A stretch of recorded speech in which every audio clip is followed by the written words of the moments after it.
District 4 City Councilor, and I'm the Chair of the Boston City Council Committee on Ways and Means. Today is May 7th, 2024. This hearing is being recorded. It is also being live streamed at boston.gov/city-council-tv and broadcast on Xfinity Channel 8, RCN Channel 82, and Fios Channel 964. The Council's budget review process will encompass a series of public hearings beginning in April and running through June. We strongly encourage residents to take a moment to engage in this process by giving testimony for the record. You can do this in several ways. 1, attend one of our hearings and give public testimony. We will take public testimony at the end of each departmental hearing and also at 2 hearings dedicated to public testimony. The full hearing schedule is on our website at boston.gov/council-budget. Our scheduled hearings dedicated to the public testimony are Tuesday, May 28th at 6 p.m. You can give testimony in person here in the chamber or virtually via Zoom. For in-person testimony, please come to the chamber and sign up on the sheet near the entrance. For virtual testimony, you can sign up using our online form on our Council Budget Review website or by emailing the committee at ccc.wm@boston.gov. When you are called to testify, please state your name and affiliation or residence and limit your comments to a few minutes to ensure that all comments and concerns can be heard. 2, you can email your written testimony to the committee at ccc.wm@boston.gov, or 3, submit a 2-minute video of your testimony through the form on our website. For more information on the council budget process and how to testify, please visit the City Council's budget website at boston.gov/council-budget. Today's hearing is on dockets number 0670 through 0672. Orders for the FY25 operating budget, including annual appropriations for departmental operations for the school department and for other post-employment benefits. Docket number 0673 through 0675. Orders for capital fund transfer appropriations. Docket number 0676 through 0678. Orders for the capital budget, including loan orders and lease purchase agreements. These matters were sponsored by Mayor Michelle Wu and referred to the committee on April 10, 2024. The focus of this hearing will be discuss the FY25 budget for Boston Center for Youth and Families, the Boston Center for Youth and Family Child Care Revolving Fund, and Boston Public Library. Today I'm joined by my colleague, Councilor Flynn, and I'd also like to now introduce today's panelists testifying on behalf of the administration: President of Boston Public Library, President Leonard, CFO of Boston Public Library, CFO Tarzak, Director of Library Services, Director Colford, Commissioner BCYF, Commissioner Rivera, and Director of Operations for BCYF, Director McGuire. The floor is now yours. Thank you, Mr. Chairman. Councillors, good morning.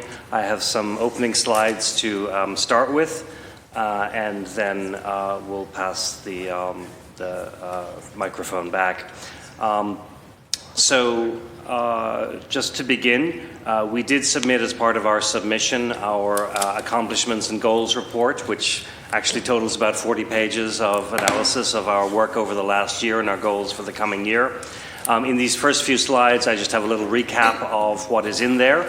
You also have a copy submitted of these slides for later review. Next slide, please. Our core mission is to provide educational and cultural enrichment free to all for the residents of Boston, Massachusetts, and beyond through our collections, services, programs, and spaces. Next slide, please. We are, of course, the first large municipally funded public library in the U.S., chartered in 1848, first to have a branch, first to have a dedicated children's library, and also founding member of the Association of Research Libraries. In 2024, we are the central library, 25 branches, and an archival center throughout the neighborhoods of Boston, a total collection estimated at about over 20 million objects, and a staff with 532 positions. We have 482 incumbents as of last week, and we also serve beyond Boston as the Library for the Commonwealth. Next slide, please. Our focus areas today really live at the intersection of education and learning, arts and culture, and of course human and civic services. In the Mayor's Cabinet, we are organized as part of the Human Services Cabinet, including, of course, our peer organization, Boston Center for Youth and Families. Our strategies today, citywide, include leverage on collections, spaces, programs, services, and outreach, as well as a focus on cultural heritage preservation, digitization, and activation. The key highlights, next slide please, from our FY24 budget, which builds upon the prior year, include 12 additional frontline branch staff and 2 bilingual literacy instructors. These were key initiatives during the last year, and we've been incredibly grateful to have filled most of those and continue to work through our vacancies. Next 2 slides, please. Again, just to recap around where our focus areas and services, these include the area of economic empowerment, which includes workforce development, career counseling, and entrepreneur in residence, small business assistance, and other services. Beyond that, next slide, in our social services area, we now have a community support desk at the Central Library, as well as drop-in times at West End, Fields Corner, Roslindale, and other branches. The primary focus of this team has been focusing on services for unhoused patrons or other challenged individuals who are part of our community. Next slide, please. I'm one ahead, actually. And then a focus on literacy and ESOL. So really focused on our language services to ensure those who need classes, need training, have the ability to fully participate in our society. This, of course, expands to digital literacy and other literacies as well. Serving our community further extends to our youth engagement programs for children of all ages, whether it's through summer learning, our Future Readers Club, which had more than 53,000 participants across 1,800 programs. And next slide. And one more. And one more. And then on the collections front, just to highlight a couple of key initiatives over the last year, our partnership with the Department of Transportation allowed us to deploy Browse, Borrow, Board, an opportunity to bring audiobooks and ebooks to those who are waiting or traveling on public transportation. And then next slide, please. In our special and research collections, we have continued our efforts around digitization, bringing intellectual control to our extensive special and research collections, which will then allow us to have great opportunities to engage with our shared history across the city of Boston and indeed Massachusetts. Next slide.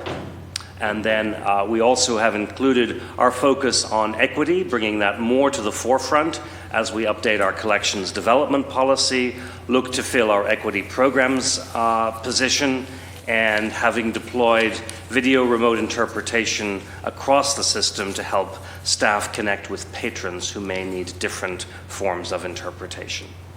Next slide, which will be my final slide. Then looking ahead, from a thematic point of view, we look to calendar 24 that we are in and calendar 25 to focus on revolutionary music and revolutionary art as ways of delivering on our social justice mission and obligations. On the operational front, we will continue to fill a rather large continuing slate of vacancies across the system. I believe we are over 40 vacancies that we are still trying to fill. And then investments in our IT systems, facilities repair projects, and an incredibly robust capital slate of projects, which includes work at Fields Corner, Eggleston Square, the South End, Chinatown, Upham's Corner, West End, and others to follow. We also are seeing commitment to our McKim, the Central Library, the older building at Copley Square, commitment to that project in need of restoration, preservation, and some transformational opportunities as well. Those are just some highlights from our work over the last year and our proposed initiatives for the year ahead. We believe that the mayor has proposed a robust budget for the Boston Public Library, and we're excited to execute on that once City Council hopefully has approved the full budget. Mr. Chairman, thank you so much. Thank you. Commissioner? Thank you. Do you want to do questions for BPL? I think there's a time constraint. Should we go to both presentations? Yeah, we could go with both. Yeah, Okay. because we'll have a second round of questions. Great, thank you.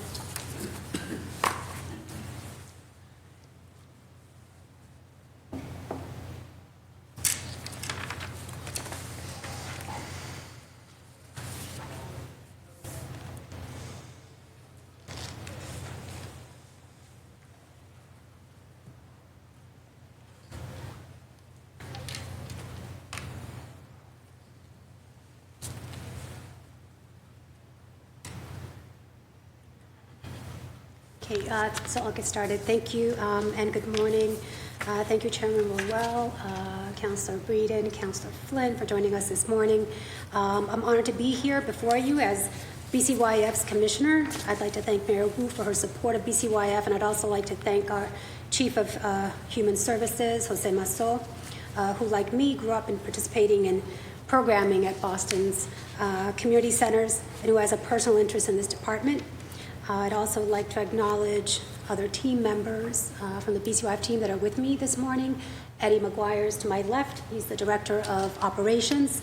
Behind me, we have our Director of Finance and Administration, Naida Faria, and our Aquatics Operations Manager, Nadine Jesenick Johnson. And over on the other side, we have our Public Information Manager, Sandy Holden. So I want to acknowledge others in the audience, and beyond that, thank all of our staff for another incredible year at BCYF.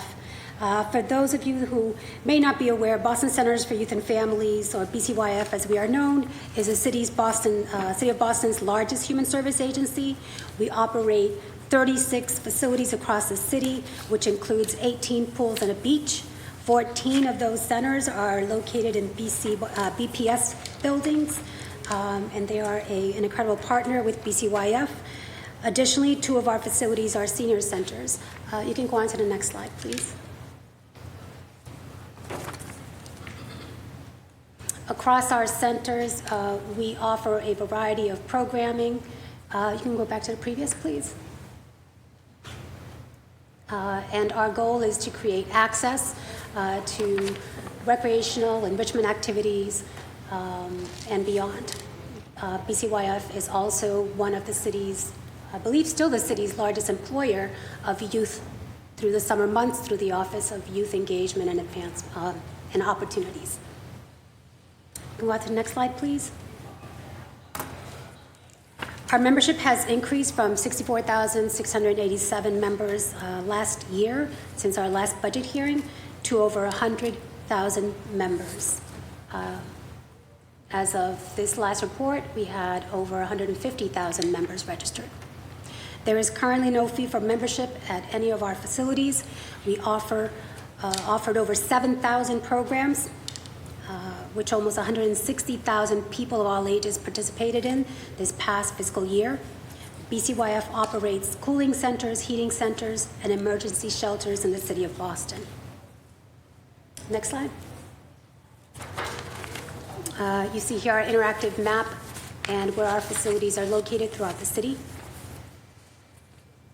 Our work at BCYF aligns with our strategic priorities, which were identified during the strategic planning process led by my predecessor in 2018 and 2019. I'm going to take a minute to share with you now 3 of the 5 areas of priorities that we've been focused on the past couple of years.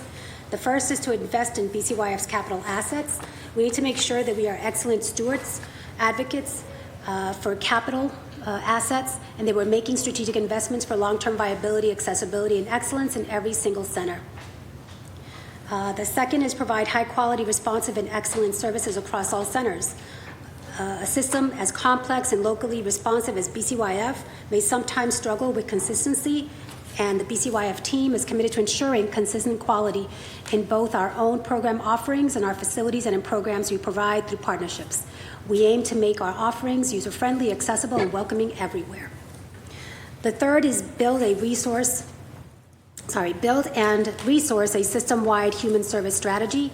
Many staff grew up in the city and in the centers and bring a vast sense of legacy and history of this important institution. This plan prioritizes our team and outlines our commitment to continuing investments in their skills, expertise, and career paths. Okay, can we move on to the next slide, please? Oh, sorry, you can keep it here. So over this past year, we saw a significant increase in our senior programming, and that was through intentional partnership with a number of entities, including our sister agency, the Age Strong Commission. BCYF also set aside $500,000 of our operating budget to provide supplies and hire vendors to increase programming across our centers. And as you can see here from the numbers in FY22 and 23, we saw a significant increase in number of unique participants as well as their continued attendance in our programs.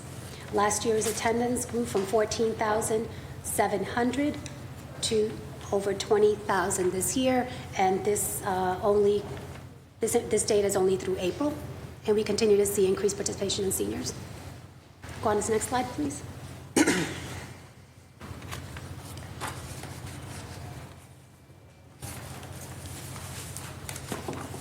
Next slide, please. Actually, can you take it back to slide 5? I want to talk about some of our, thank you. So among some of the accomplishments in collaboration, cross-collaboration with various departments, we were able to open the BCYF Matahunt Community Center, which has a pool. We reopened the BCYF Curley Community Center in South Boston, the BCYF Paris Street Pool in East Boston, and the BCYF Marshall Pool in Dorchester. We also launched the design for the new BCYF Community Center in Grove Hall, which is currently in the design phase. Additionally, a new North End Community Center design process will be underway this summer, and the BCYF Clarity Pool is nearly through completion, and we expect that will open this summer as well. Next slide, please.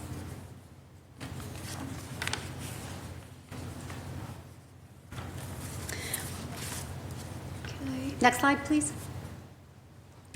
Thank you.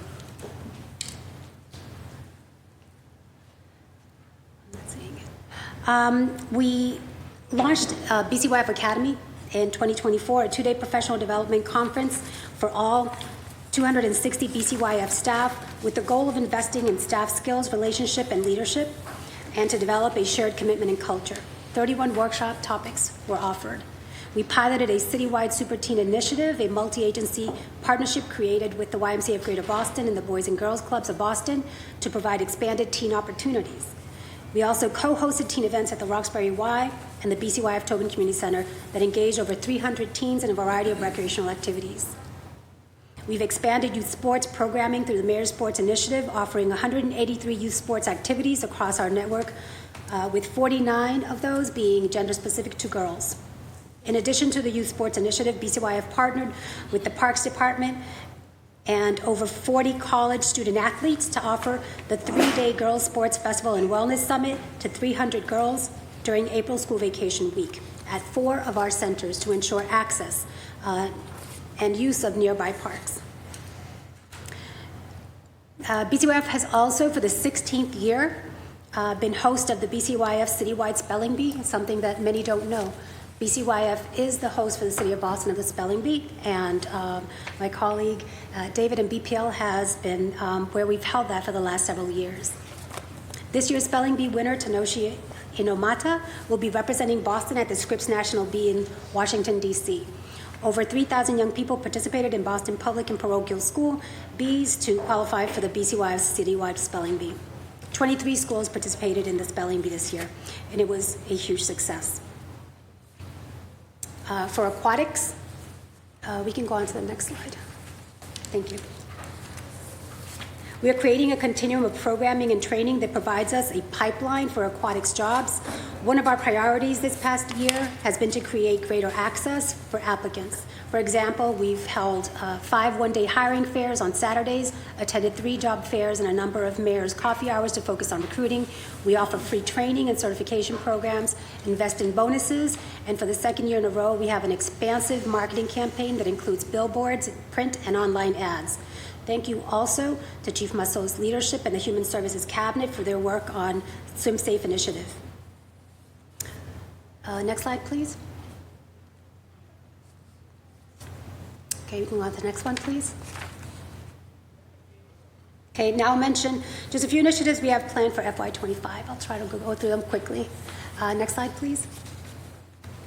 We're going to continue to partner with public facilities on the design and construction of the new community center in Dorchester and the North End BCYF Clarity Pool in Charlestown. Establish a dashboard of metrics to capture impact and boost efficiency and transparency across sites and each division within the department. We'll continue to improve access to BCYF swim lessons by creating a curriculum and a tiered system of swim lessons that is implemented at BCYF pools. And we're going to continue to increase senior programming opportunities across BCYF network in partnership with Age Strong and community partners. Lastly, based on this year's success with BCYF Staff Academy, we're going to launch a quarterly professional development training for all staff and prioritize management, programming, and operations topics. I'll wrap up by thanking you all for your attention and giving me the opportunity to share just some of our successes and our plans for FY25. It's an honor to be working for the mayor and with the city council. And I want to again thank you for your commitment and your support of BCYF, our neighborhood hubs. Thank you. Just want to acknowledge that Council Braden, Council Fernandez-Anderson, Council Murphy, Council Durkin, the Vice Chair of the committee, Vice Chair Pepin, has joined us. Want to now turn it over to my council colleagues in order of arrival for questionings. Council Flynn, the floor is yours.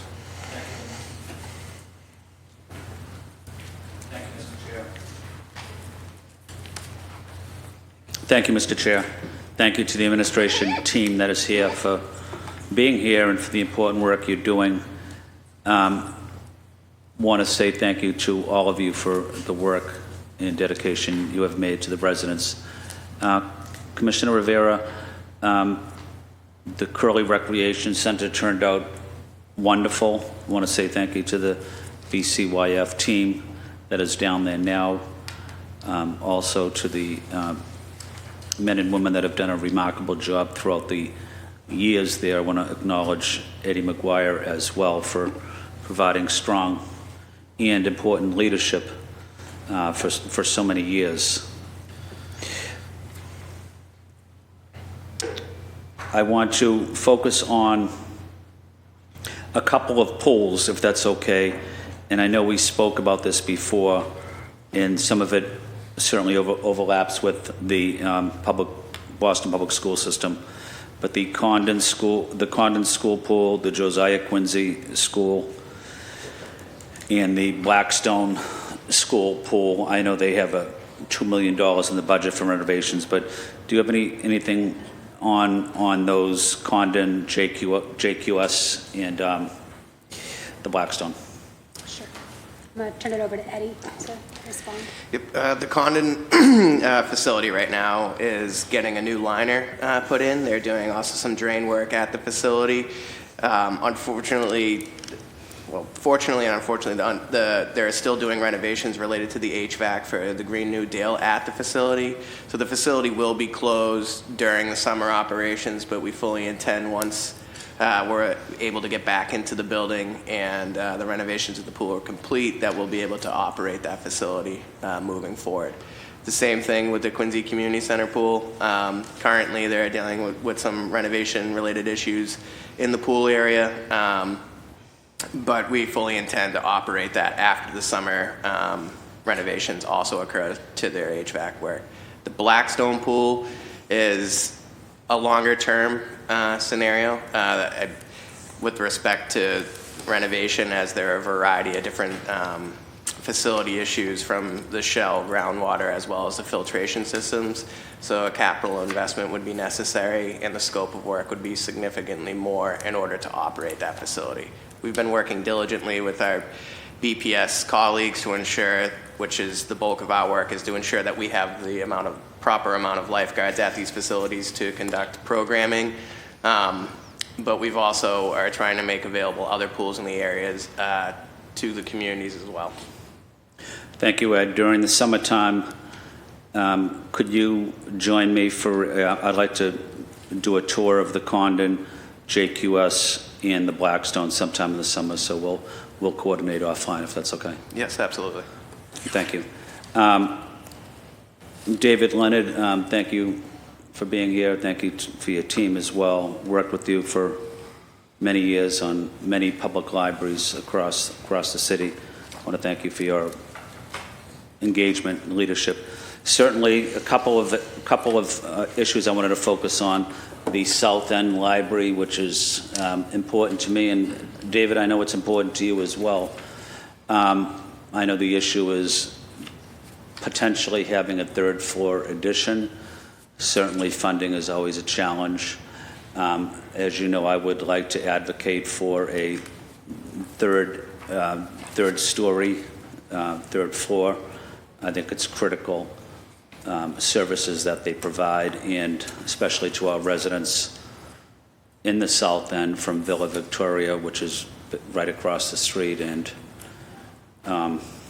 Cathedral Public Housing as well.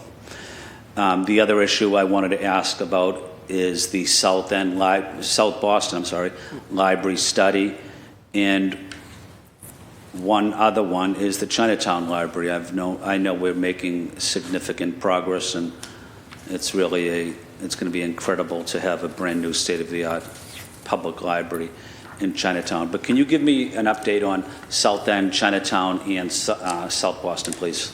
Thank you, Councillor.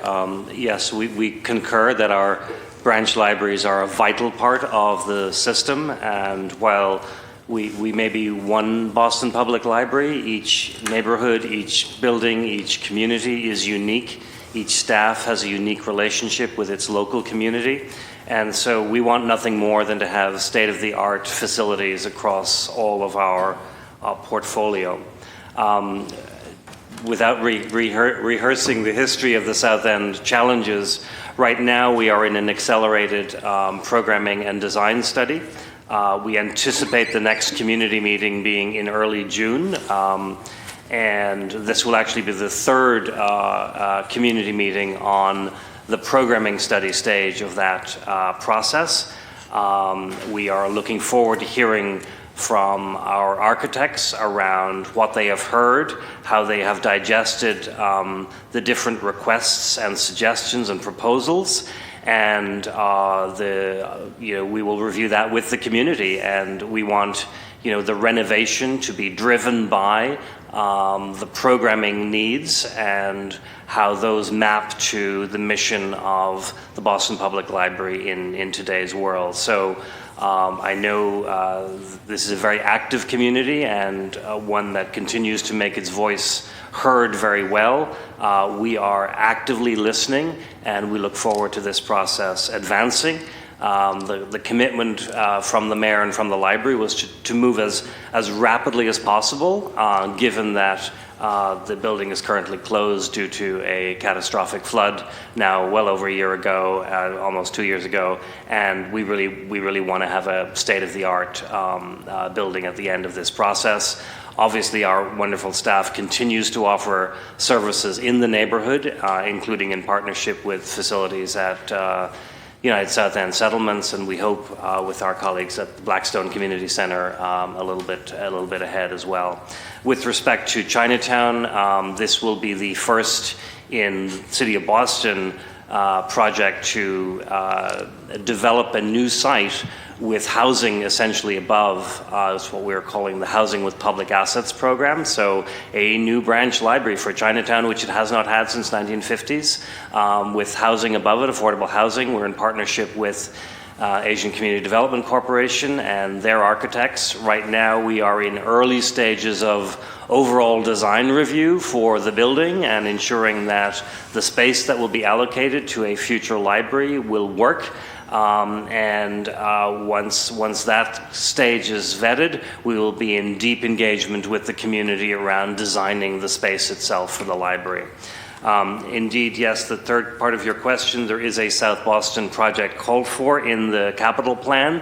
That is still a couple of years out, so it's in the latter stages of the capital plan in terms of determining the future needs for the South Boston community and the health and condition of the building.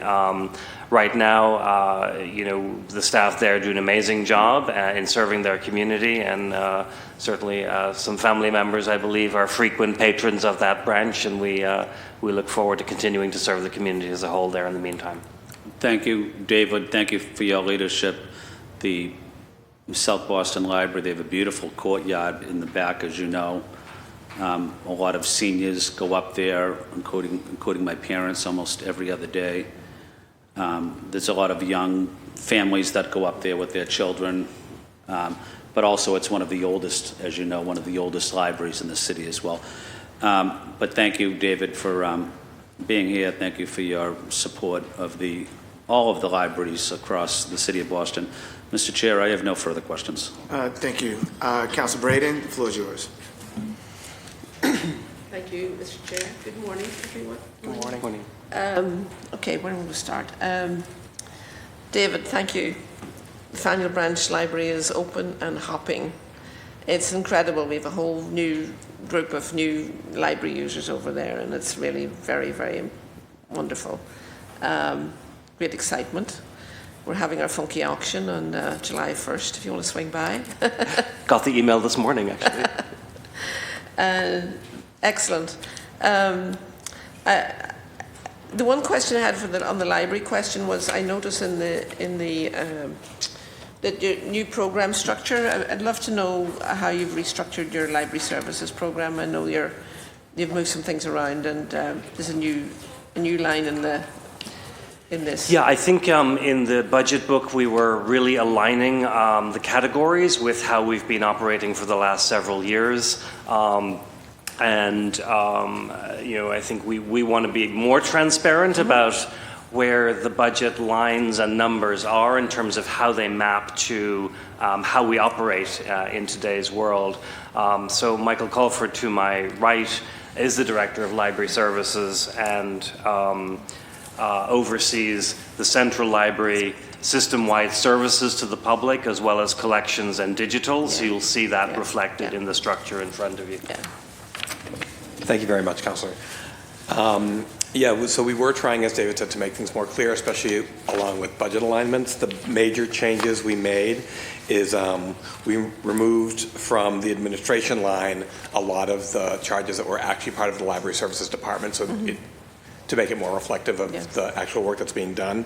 And we also removed salaries from the administration and the community and neighborhood services to library services, the technical services, book processing, and collection development, which orders and selects all the materials and then catalogs them for the system-wide. Yeah, well, that's great. It's nice to see you just looking at everything and getting everything lined up. It's really good. The other question I had, we've been having a lot of correspondence from library workers who are in contract negotiations with how are the contracts going and how are the negotiations going, because we very much value their work and we hope that we can get a fair and favourable contract for them. We are in active negotiations with both of our unions, both our ASME colleagues and our PSA colleagues. Because that is an active matter of bargaining, I cannot comment further on this, but we are approaching this collaboratively. Our efforts are being led by the City's Office of Labour Relations, and so it really is a three-way conversation, if you will, between the City, the Library, and each of the two unions. These are great colleagues, and we look forward to having settled contracts as soon as possible. Very good, and I think I speak for my colleagues on the City Council, and we would like to see a favourable outcome for our library workers. They do a great job. As would we. Very good, thank you. I want to go on to BCYF.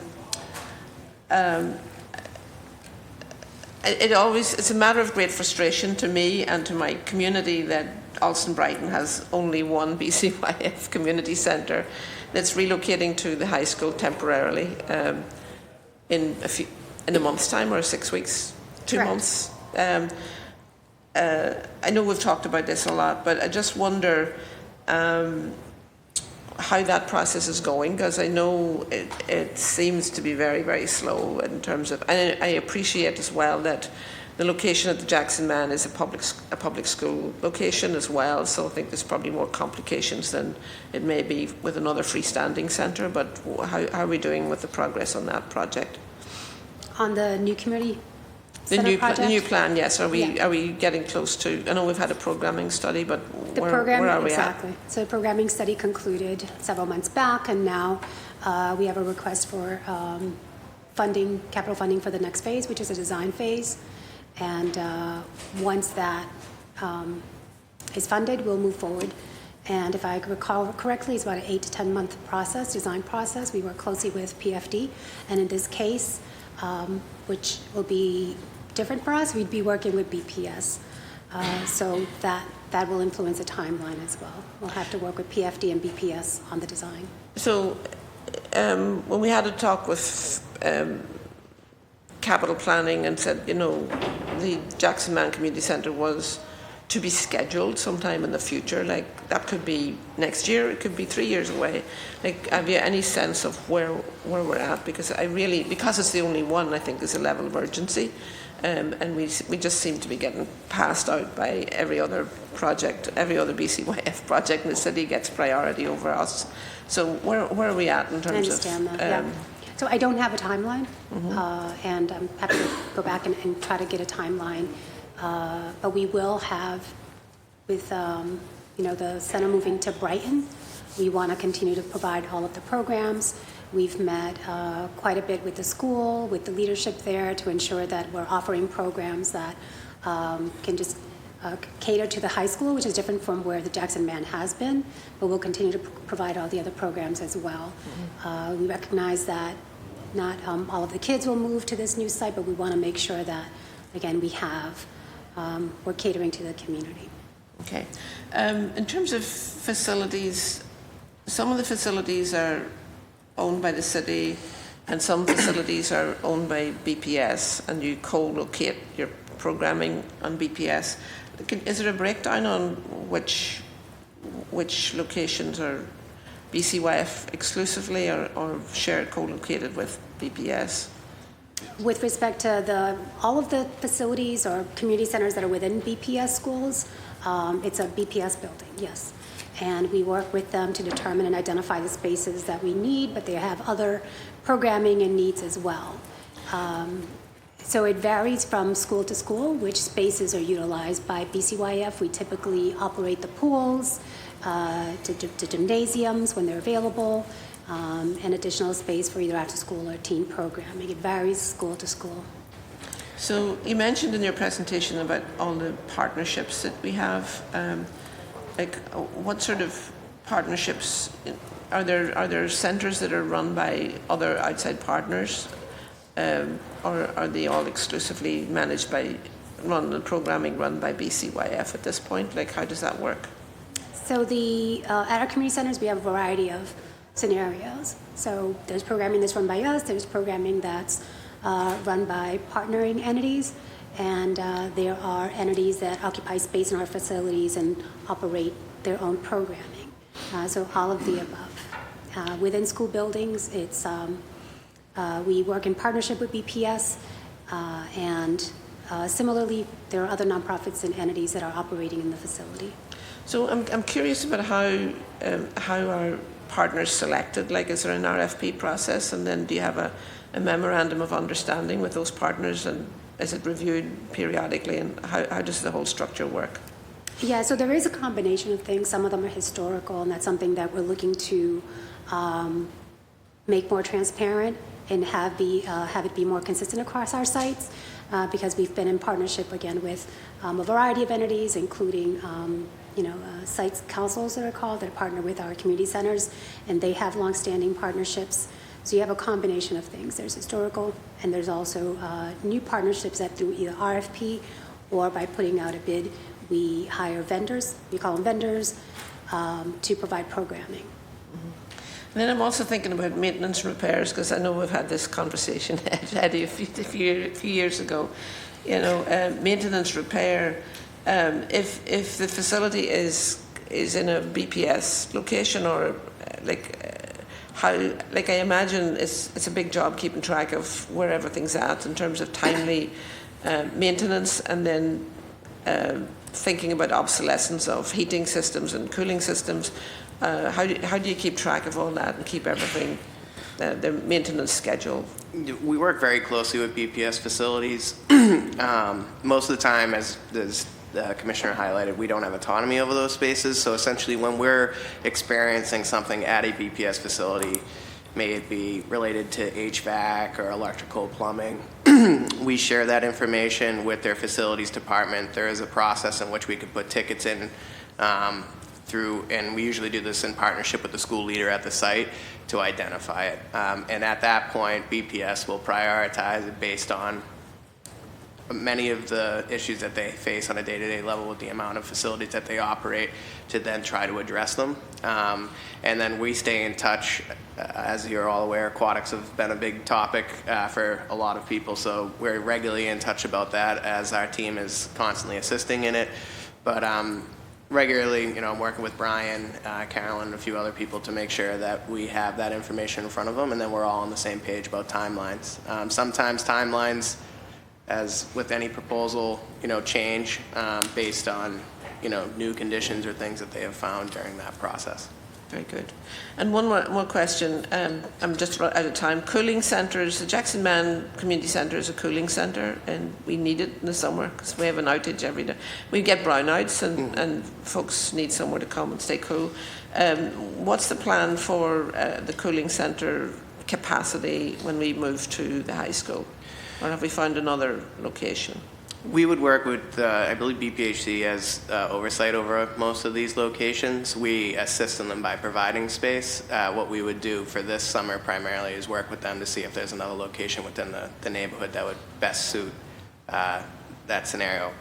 We're transitioning, our plan is to transition out of the Jackson Man facility at the end of June. There's a variety of retrofitting and work that needs to occur during the summer, just to get us prepared for the space for entrance and access. And then following, we're looking to start programming again in October, which is typically when our fall programming starts.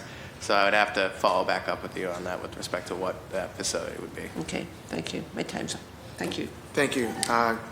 Councilor Fernandez Anderson, the floor is yours. Thank you, Mr. Chair. Good morning, everyone. Good morning. To BCYF, it looks like your department was allocated roughly about $109,000 in overtime spending, but you spent about $383. So I just curious about the FY25 budget recommendations. Does it adequately meet your need for overtime, and what can we do to mitigate that? So a lot of the overtime is due to having vacancies, a lot of vacancies. We've had better success hiring lifeguards, for instance, but I believe this past year continued to be lifeguards and staff to keep buildings open. I don't know if anyone adds to that. Yeah, So if you have those vacancies still, right? We do. Then the recommendation does not meet that requirement. I'm wondering about that. If the recommendation is still the same amount as you got the previous year, the recommended allocation for FY25 is still the same, but yet you went over. So, I guess just, in terms of like, how do we support you in getting adequate funds there? Yeah, so one of the things is that, again, continuing to be aggressive about filling those vacancies. We've had an unprecedented number of vacancies, even in leadership positions. We've had more center director and program openings than ever in the history of City of Boston, or in BCYF rather, which creates an opportunity, of course. So now we're able to bring in new leadership. We've had quite a few people retire. Folks tend to stay in leadership positions till they retire, and it just turns out we have a wave of people leaving. Thank you. Can you tell me the number of positions that you filled this past fiscal year? The number of total positions? I'll have to get back to you. No problem. Thank you.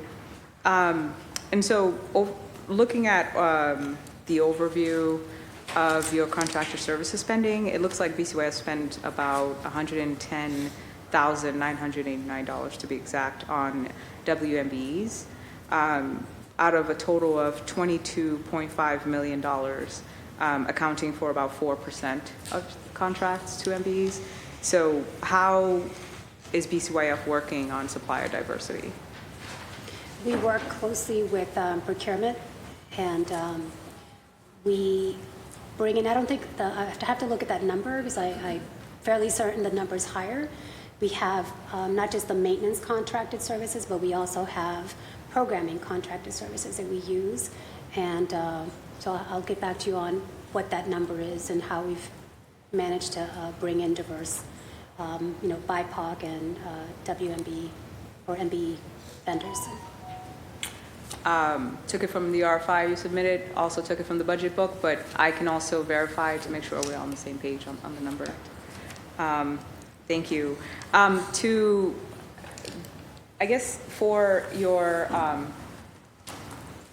not contractual service, but programmatic expense, you only have about $2 million for youth programs. And I just, with such a big city, what would you say, like, can you help me to understand, like, is that sufficient? What are we doing with that money, and what is the actual need? So right now that it's only been the last couple of fiscal years that we've had programming dollars in our budget, or dollars to be able to use this way. Prior to that, we relied heavily on it's called the site councils, or nonprofits that partner specifically with the community centers. Things like fees and rentals will go to those entities, and they were the ones that would be paying for programming, supplies. They held the leases on things like printers and copiers. After 2019, we've absorbed that, and so as we build out our programming, that's something that our teams at the site level are just getting used to using procurement, for instance, because again, they've relied on nonprofit partners to provide the programming. Yeah. So at this time, I'd say we're at a good place with You're at a what we good have. place, so we shouldn't decrease it. We should be increasing it.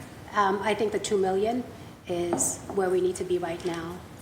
And it provides supplies for programming as well as hiring Well, of it went down vendors. about $600,000 Pardon? for the recommendation for FY25. It went down just a little bit under $600,000, though. But we also have line items for things like supplies. And so that's, are supplemental, or? exactly. Okay.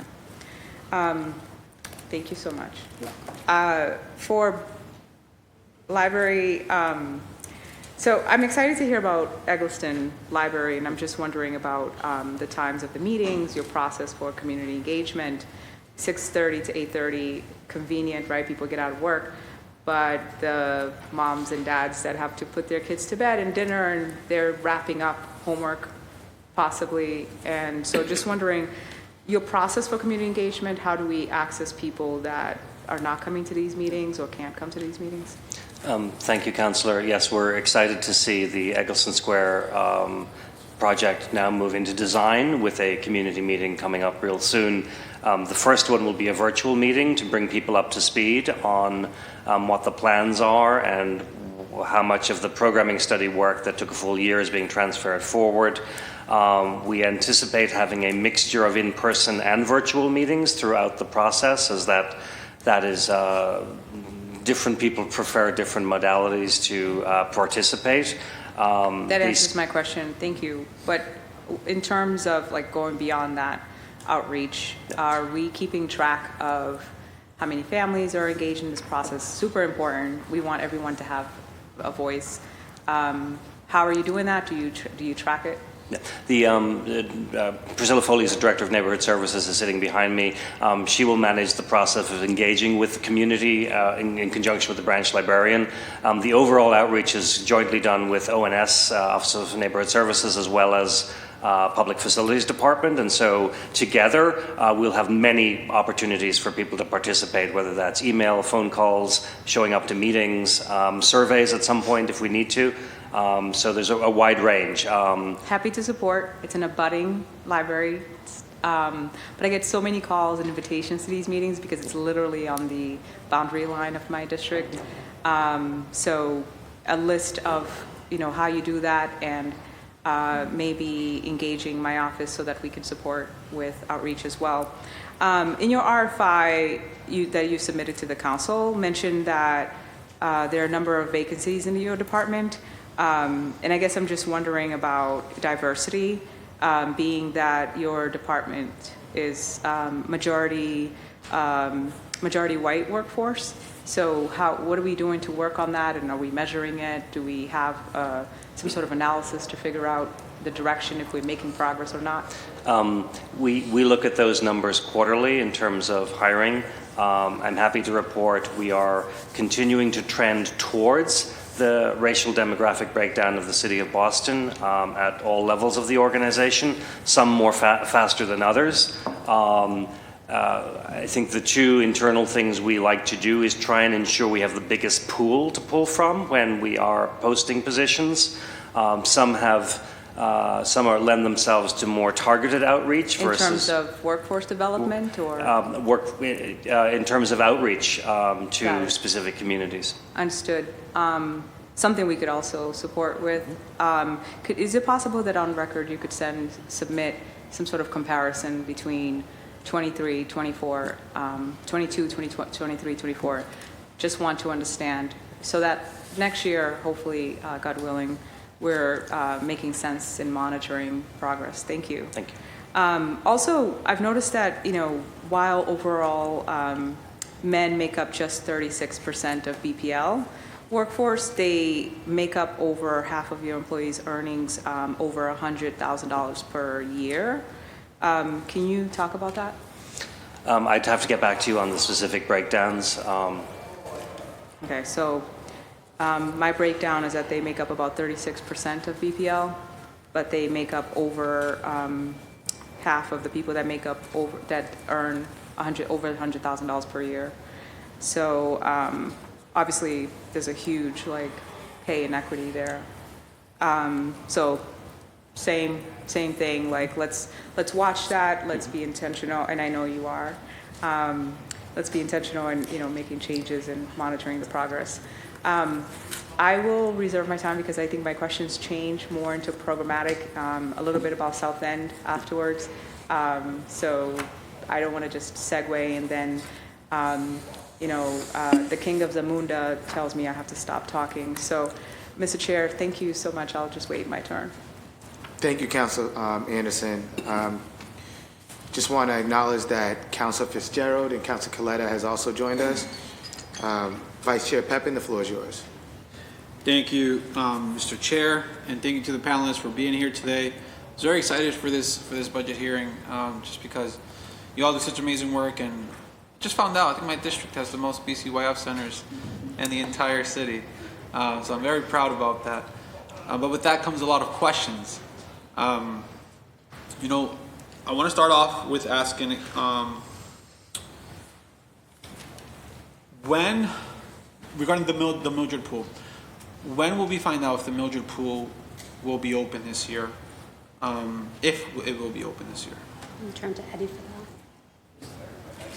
that. We anticipate the pool to be open by June, the end of June. By the end of June? That is the goal. They're currently doing work right now on the drain. They've done some work with respect to the tile, and it's been a priority to ensure that this pool is operational for the school during the school year.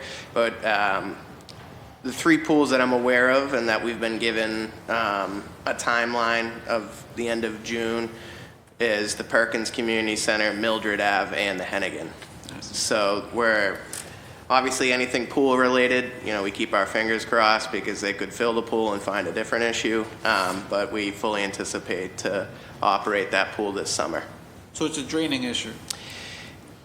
Yes, it's a combination of filtration, but there was a drainage issue related to some of the backwater that was pouring in through the drains. So there was flooding that would occur during the rain, and they've done some significant work to get it back to being operational. Actually, during the Mattapan Coffee Hour, did a walkthrough, and there's currently teams in there preparing to get it ready.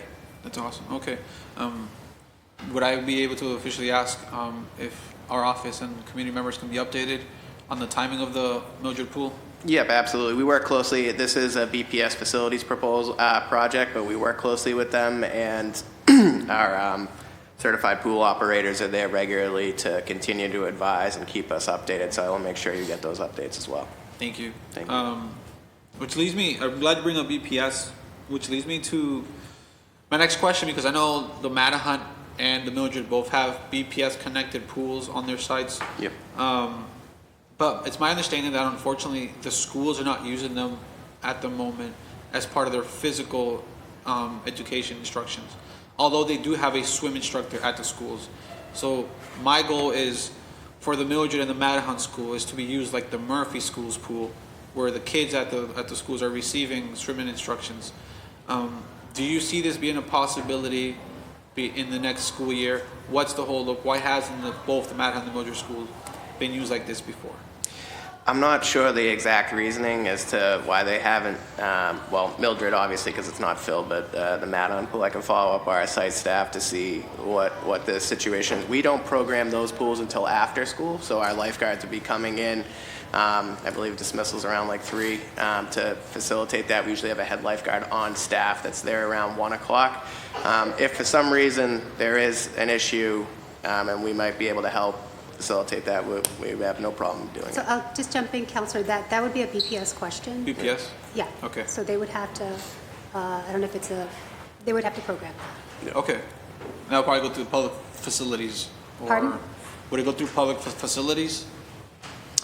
It would BPS facilities. I can make that connection. We can, Counselor, and we can have a conversation about that often. Thank you. In regards to, I know I spoke with Commissioner Rivera already about this. I just want to again advocate for the fixing of the gym floor at the Menino Community Center in Archdale. Just want to make sure that some of those funds are allocated for the fixing of that center as quickly as possible. Just because the summer program is going to start, but also they do some food pantry work in there as well. Yeah, thank you. So we are working closely with property management. We have, our properties are now transitioned and repaired and maintained by property management, and they've done an incredible work. I had a picture on the slide deck of just recently they upgraded the lights at the Mason pool, and it's just incredible with something as small as just changing the lighting, what an incredible difference it can make. And they have, again, just an incredible amount of capacity to making repairs and improvements at our facilities. And so that's one that I know and confident that it'll get done in short order. And just as a reminder, that was due to a leak. So the HVAC was leaking, and so it damaged the floor. So we should be able to repair that working with PMD. Thank you. And then my last BCYF question before I ask my library question. I know that there's about $2 to $3 million set aside for the renovations of the High Park Muni. Can you break down what exactly that will be used for? What can High Park expect to get out of this investment? So I wouldn't be able to do it right now, so I'm happy to share that initially the request was for exterior work and it wasn't fully scoped out, and that we are looking to have that be allocated to the redesign of the playground. Sweet. And so again, the full scope is not done. We're working to have a project manager assigned to that to be able to move that project forward. Awesome. And would the splash pad being part of the playground redesign? Or? That's our hope. Okay. The splash pad is a significant part of that area. Right. the playground, splash pad, and, the transition from one to the other. The the retaining wall there that's crumbling, so we hope to have the entire area redesigned. Thank you. Yeah, we are excited for that, and hopefully the RFP process goes smoothly for that. And then my question for libraries, I got a question about the Mattapan outside infrastructure. When will that wall be fixed? I believe that there was some damage caused to it. There was. I'm not sure if we have that information. Emily, do you? I can give a minor update. We are working on the contract right now and finding a suitable vendor who will do the work for us, as well as purchasing the stone that matches the exterior of the building right now. So it's something that we're currently working on. Is there an expected timeline on that? Right now, we're trying to match up timelines with the contractor that we're hoping will sign on for the project. Okay. And again, similar to, as I asked PCOF, can you just provide our offices and the community members with an update? There's a lot of people that are interested in that project, so we'd go to share some updates with them. Us as well. Yes, for Thank sure. you. Thank you. But for now, I yield my time. Thank you, Vice Chair. Just want to also acknowledge that we've been joined by the Beethoven School in West Roxbury. So I want to say hi. And do you guys know where your BCYF center is, your community center?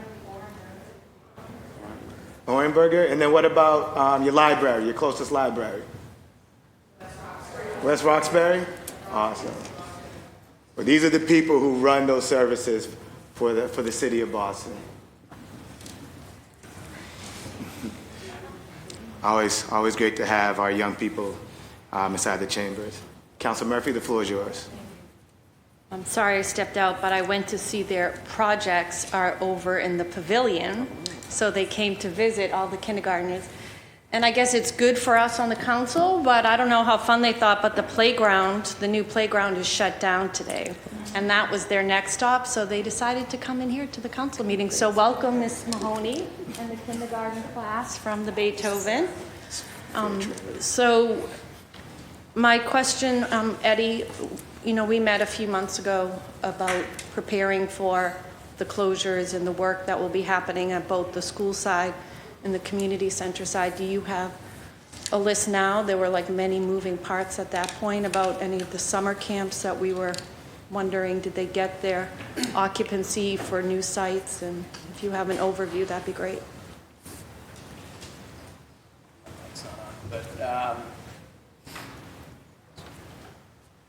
Yep, so we continue to work through those logistics right now, but with respect to like the Leahy Hall Community Center, which is one of the larger moves that we're doing, those have been solidified, so they will be operating in multiple locations. The Perry School, the Curley Community Center, as well as Garvey Park, I believe. So those should be all set. They're in the process of hiring teams and different people that will be participating in them, but we feel confident we'd be able to have those logistics solidified shortly. They're essentially done. With respect to other schools, such as like the Quincy Community Center, this is our second year, so we're mimicking what we did from the first year, allocating staff to different locations and offerings at a site level to make sure that those constituents as well are still serviced. So, and then Jackson Man, obviously we highlighted, is in process at the end of June, and the Orenberger Community Center, unfortunately, will have to close this summer as well for the Green New Deal renovations, and their staff are being allocated to the Rosendale Community Center, and we're going to continue to have a presence in the outdoor areas there. Okay, awesome, thank you. The pools, the number, like, where are we? How many lifeguards do we want to have up and ready to go when summer camp and school is out, and how many are we at right now? I would say as many as we possibly can get right now, and thanks to the hard work of a variety of departments with incentives, raises, as well as lifting some residency restrictions. Right now, we have over 118 people in queue who are interested in the position. Nadine who's behind me, is working diligently and tapping into a variety of networks that she has developed over her career in order for us to get lifeguards. We feel confident that we are going to have the ability to continue to operate our pools and program them as long as the facility is open. Okay, thank you. And the only library question, I know we met recently and talked a lot about the great programming. So I don't really have many questions, just want to uplift the advocacy of the two unions. I know they're reaching out to me, and I bet all of my other colleagues, but they're really doing a good job on behalf of their members, and I just hope, just like the lifeguards, I know there's questions about how much can we pay them, but also the cost of living here in the city of Boston and residency requirements, and I know that you are working in good faith. Just hope that we can get to some resolution so that they feel valued, but at the same time have a contract that they can afford. Thank you, Councillor. We share that advocacy position, and none of the work that we do, whether it's spaces or buildings or books or programs, none of that happens without our wonderful engaged staff. So we continue to work, as I stated earlier, closely with our city's Office of Labour Relations to bring that to a satisfactory conclusion as soon as possible. Thank you. And I do just want to shout out the librarians and the staff who step up when we have closures. It's wonderful when we're remodeling, and oftentimes takes a year or two, and they definitely, it's hard to move and work in different locations, and also when our pools are our community centers and we have to shift staff to centers where, they may not be comfortable or used to working. I just want to uplift that there. Thank you for them for doing that for us, to keep all of these services that we need going forward. Thank you, Chair. That's all. Thank you, Councilor Murphy. Councilor Durkin, the floor is yours. Thank you so much, Chair, and I'm really grateful to my colleagues and this illustrious panel. Thank you so much for all of your work. Particularly Eddie McGuire, thanks for all of your leadership. I know you've been on the ground and doing so much work with the Tobin, and obviously wanted to shout out John Jackson for all of his work at the Tobin. With so many years of service to the city, it's incredible. I feel like so many of these leaders that are at our local libraries and our BCYF centers are like really who hold the community together, and had the opportunity to see him recently at the Wentworth Task Force meeting. Wanted to get into a little more of the improvements at the Tobin. Marta, it was great to meet with you last week. I see that there's $1.8 million to fix the retaining wall and $1 million for improvements. I know this isn't the capital, but just in terms of it's the only BCYF center in my district. So just wanted to speak a little more to what those improvements will look like and what it'll look like for the use of the Tobin. And obviously, Eddie, if you have any thoughts, let us know too. So there's a few things that are happening at the Tobin. One, of course, the retaining wall is taking quite a bit of time. We're working with BHA because the wall, we are going, I think, a foot or so into the BHA property. So that's taken the legal team, and I want to thank them for working through this with BHA. Then there is also, we expect there's going to be HVAC for the gym. I believe some work in the showers, but I can confirm the full scope. And then last but not least, a ramp to access the facility from the front of the building, so that you don't have to rely on the lift that we find is incredibly challenging and oftentimes broken, unfortunately. So this will give anyone who has wheelchair-assisted device immediate access into the building. Thank you. And I know we've talked about this, but lifts are not the same as ramps. I think lifts do not have the same dignity as a ramp, and being able to do that yourself. And so really appreciate your leadership, Marta. And I think, as someone who has such close ties to Mission Hill, I know that we're really well represented in Mission Hill. So grateful for your leadership as well. So I wanted to switch back to our conversation about the library. David, thank you so much for all of your work. I know I have 2 libraries in my district, the West End Library and the Parker Hill Library, and I think as a bonus, the Copley Library serves many of my residents, but it's right across the street and like really 100 feet from my district, so I'm really grateful to all the great work and programming there.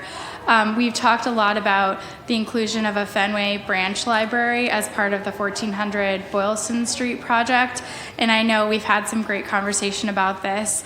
Just wanted to ask what you feel like the next steps are, and just acknowledging that we have some Fenway residents here who want to testify to their support for a Fenway branch library who are joining.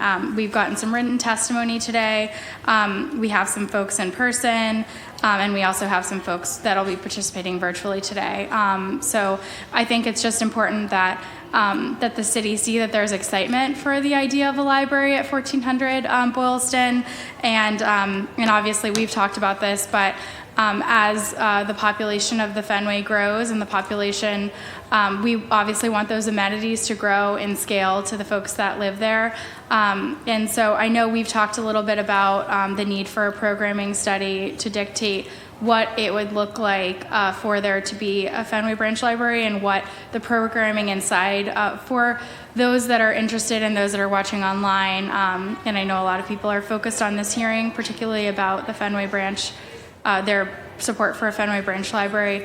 Just curious what you see the next steps are, and how will a programming study help make sure that the programming is in line with the needs of the neighborhood? Thank you, Councillor, and thank you for your comments about the 2 ends and middle of the district. With respect to the opportunity in the Fenway, you will not see this in our current capital plan because this opportunity has surfaced through the BPDA run process with respect to the development on Boylston Street, 1400 Boylston Street.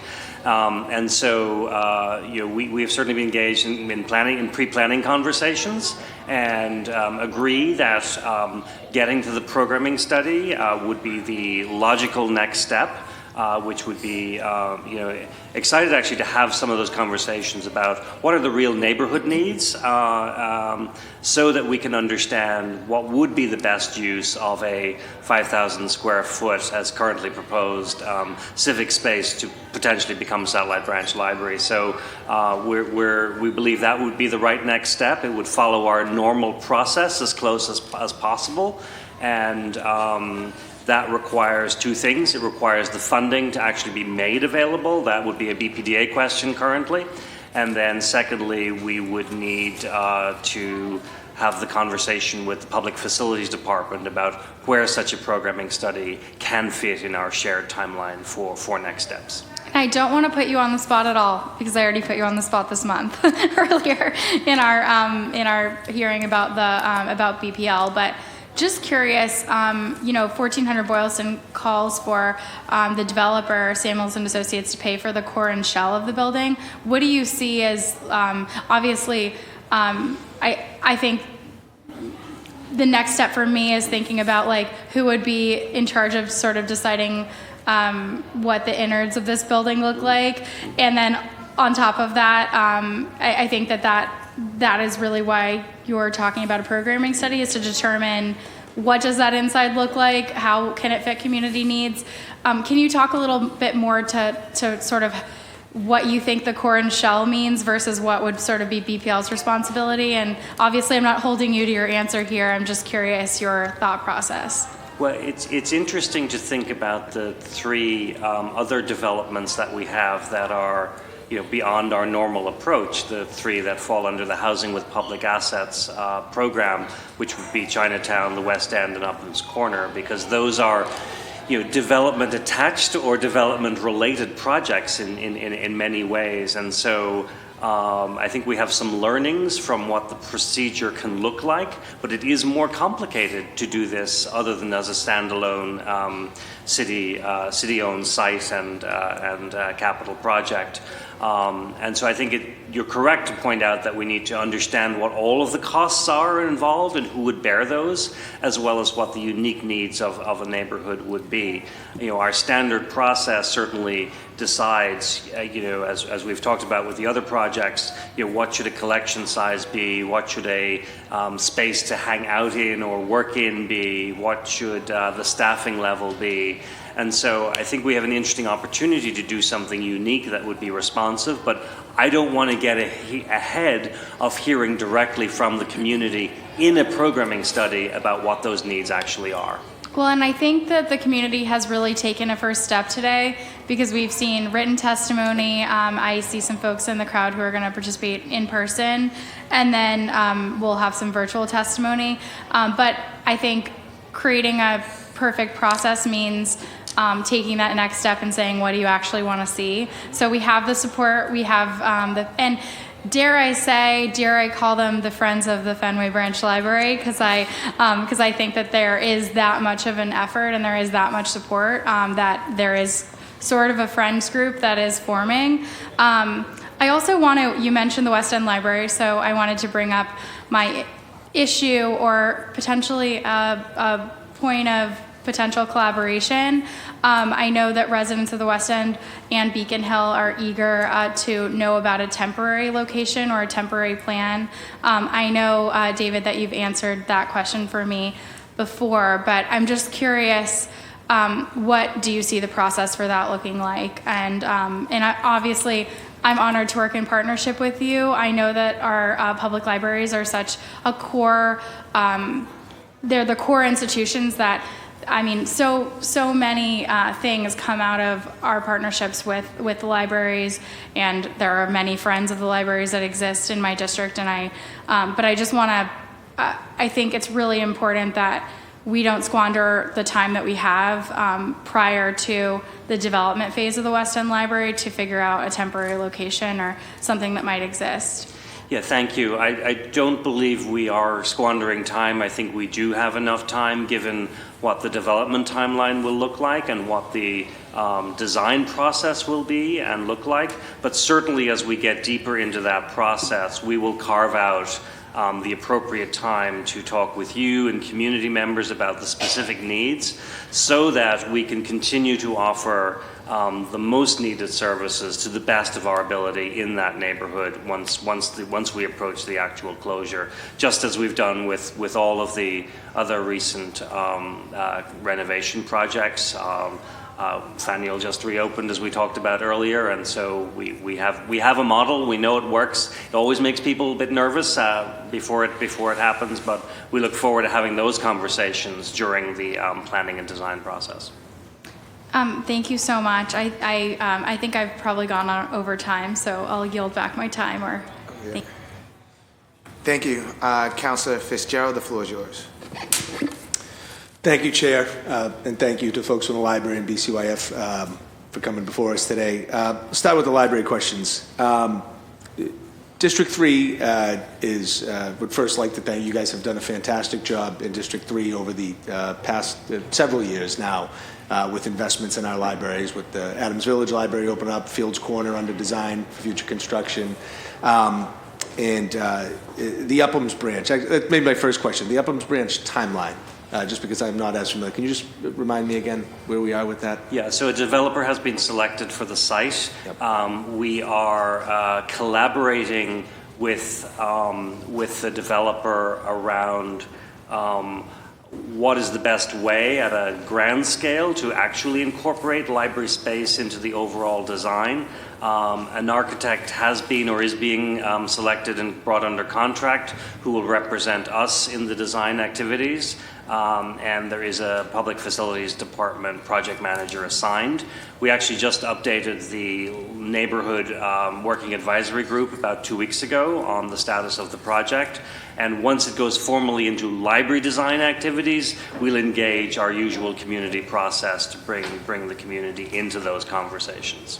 Forgive me, is it going to be at the same current location and it's just being redone, or it's moving? No, moving a block down, right? This is the 555 Columbia Avenue, the former Bank of America parking lot space behind the Strand, which will be a wonderful anchor corner for a civic institution combined with affordable housing on that site. Do we know what happens to the current site?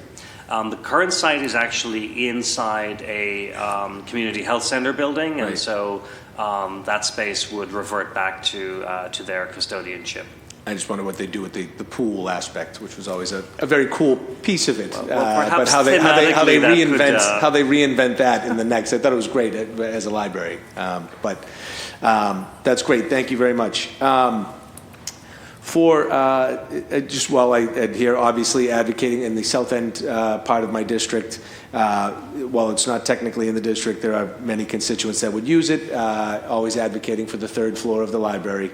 We understand the process where you guys are with that, but just an always reminder of that. We'd appreciate that third floor, and would always, there's only one chance to get it right, and if we're going to do it, I think it's a great, the architecture there. I know you guys are typically libraries. We like to keep it one story, but obviously it's sort of a more condensed neighborhood, and so I think going up would help.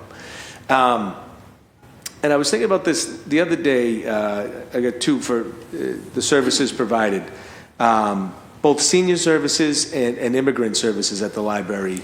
One, just thinking about the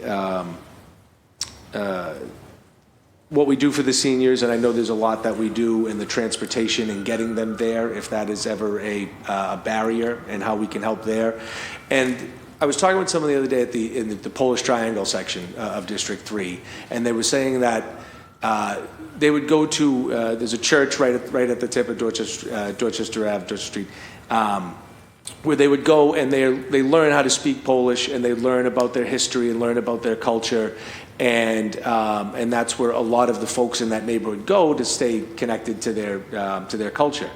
And so I thought about, that's great that they have this area to do it.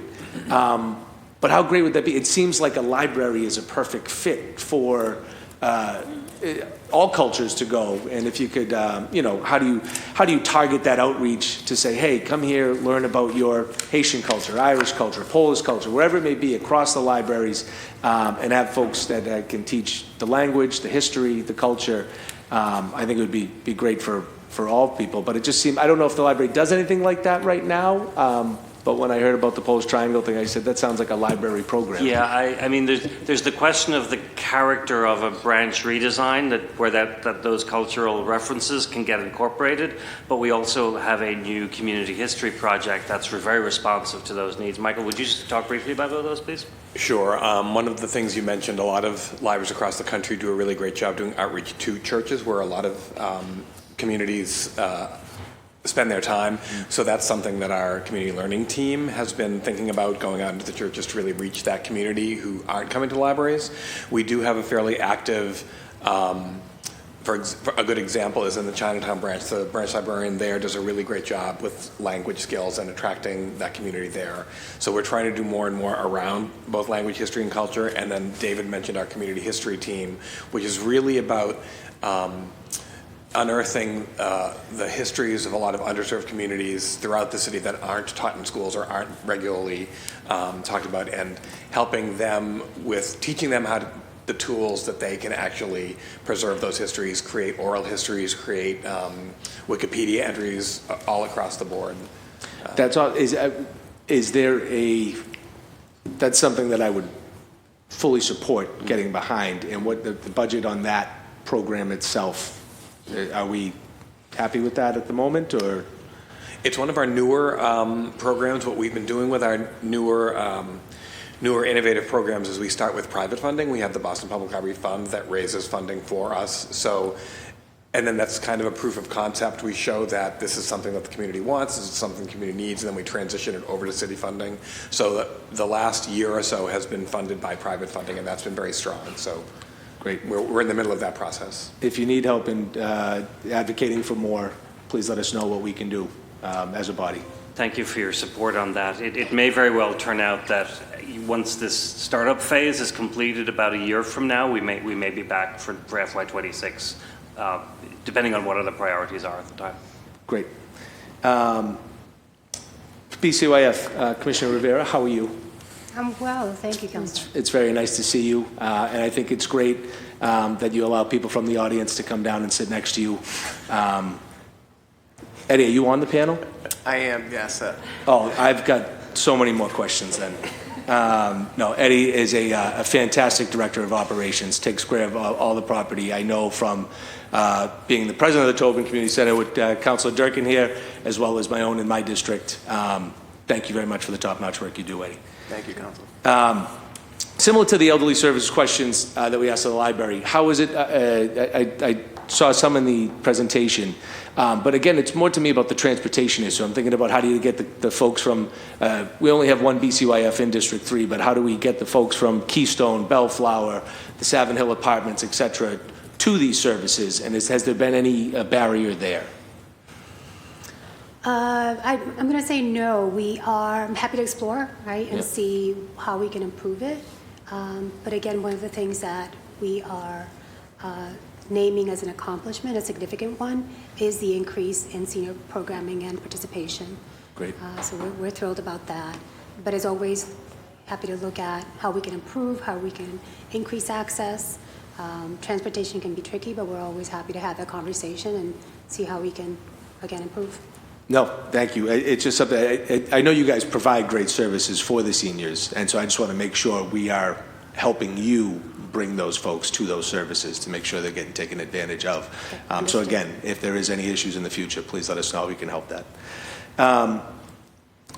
The Leahy-Holleran had they ran a daycare center. It's not a BCYF funded daycare center, but it was, a popular one in the neighborhood that the site council, I believe, could not just afford to keep up with. And so we understand that it's going away this year, and that's sort of how these things work, and it's unfortunate. There are other options, but I was wondering, in total, across the city, is there any appetite for us to look at providing daycare or universal daycare at all our sites? Because I know you have universal pre-K at the Boys and Girls Club, potentially, but are there other options, and is there more of like a citywide way that we're looking at? I know it's a big bite to chew off, a big thing to bite off at the moment, but still, just wondering if there's any of those thoughts are there. Yeah, so that's something that is probably a better question for my colleague Kristen in the Office of Early Child Care. Yeah. And what I can say is that some of our sites offer preschool program. It's not something that our staff offer, but through third parties. That work is, we're in agreements with entities that, again, occupy space in our facilities and provide that. It's not everywhere, and we're always happy to continue working with Kristen's office on where we can help expand that. Thank you, Commissioner. And finally, is there any type of partnership out there you'd like to see come in that provides programming that we could help be an advocate for as a body? I mean, I think, right, I can't think of any off the top of my head, but it's something that says, no, that we'd love to have them get in here and provide their programming and provide that service, whether it's to one site or citywide. But is there anyone that is out there? And if so, please let us know. I will do. Nothing comes to mind. We are fortunate that we have a great deal of partners in just a wide range of entities that, again, provide programming and support our existing work and our priorities as well as the mayor's priorities. Whether it's another city department, we expanded access to biking programs with BTD's Boston Bikes. We partnered with the Boys and Girls Clubs and the YMCA to expand team programming and activities after work last summer. We work with a variety of entities that also provide swimming to expand swimming through SwimSafe. So we've been fortunate to have a great deal of partnerships, and sometimes to the detriment of making things go smoothly, but we continue to be open. And just last but not least, we would not be successful in our Mayor's Youth Sports Initiative if it weren't for the partnerships with New England Revolution, with the Boston Celtics Shamrock Foundation. It goes on, the list goes on, number of partners, for-profit, non-profit, who've really stepped up, as well as our own staff to make that work. We had a very successful girls' sports and Wellness Festival and April Vacation. That's something we've worked with the Parks Department on. We expanded from 1 site to 4, and we culminated with a summit at UMass Boston. So again, a great deal of coordination, and could not happen without the partnership of all those individuals and entities. And not a better person to coordinate them. So thank you very much for what you do, Marta. Thank you to the panel. Chair, thank you. Thank you, Council. Just want to acknowledge that Council President Louis Jen has joined us. Council Coletta, the floor is yours. Thank you, Chair, and good morning, everybody. I apologize that I was late. I was trying to listen in. It's been a joy to work with all of you and all of your staff and all of the various locations. I won't try to name everybody, but just want to say how incredible it's been to work with you all. I'll start with BCYF first. As a BCYF kid, I recently found a picture of me with a BCYF t-shirt in the Menino era. I wish I kept it because it's vintage now, but I understand how important all of these centers are to the well-being and development of all of our kids in our community. So thank you for everything you do. I'll start with the Nazaro Center programming. Commissioner, you and I have had many conversations about the Nazaro Center. Same goes to Eddie, but the North End is largely seen as a downtown neighborhood where Suffolk kids live, or folks that are very transient live, but it is a neighborhood where a lot of families reside. And so there's been an explosion of young folks between the ages of 5 and 17.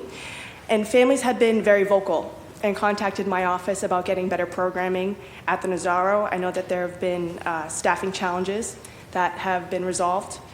They've been asking for better, higher quality things for kids to do that are centered around leadership and enrichment for these kids, and I do echo these calls. And so I am strongly advocating for increasing the contractual line item for programming.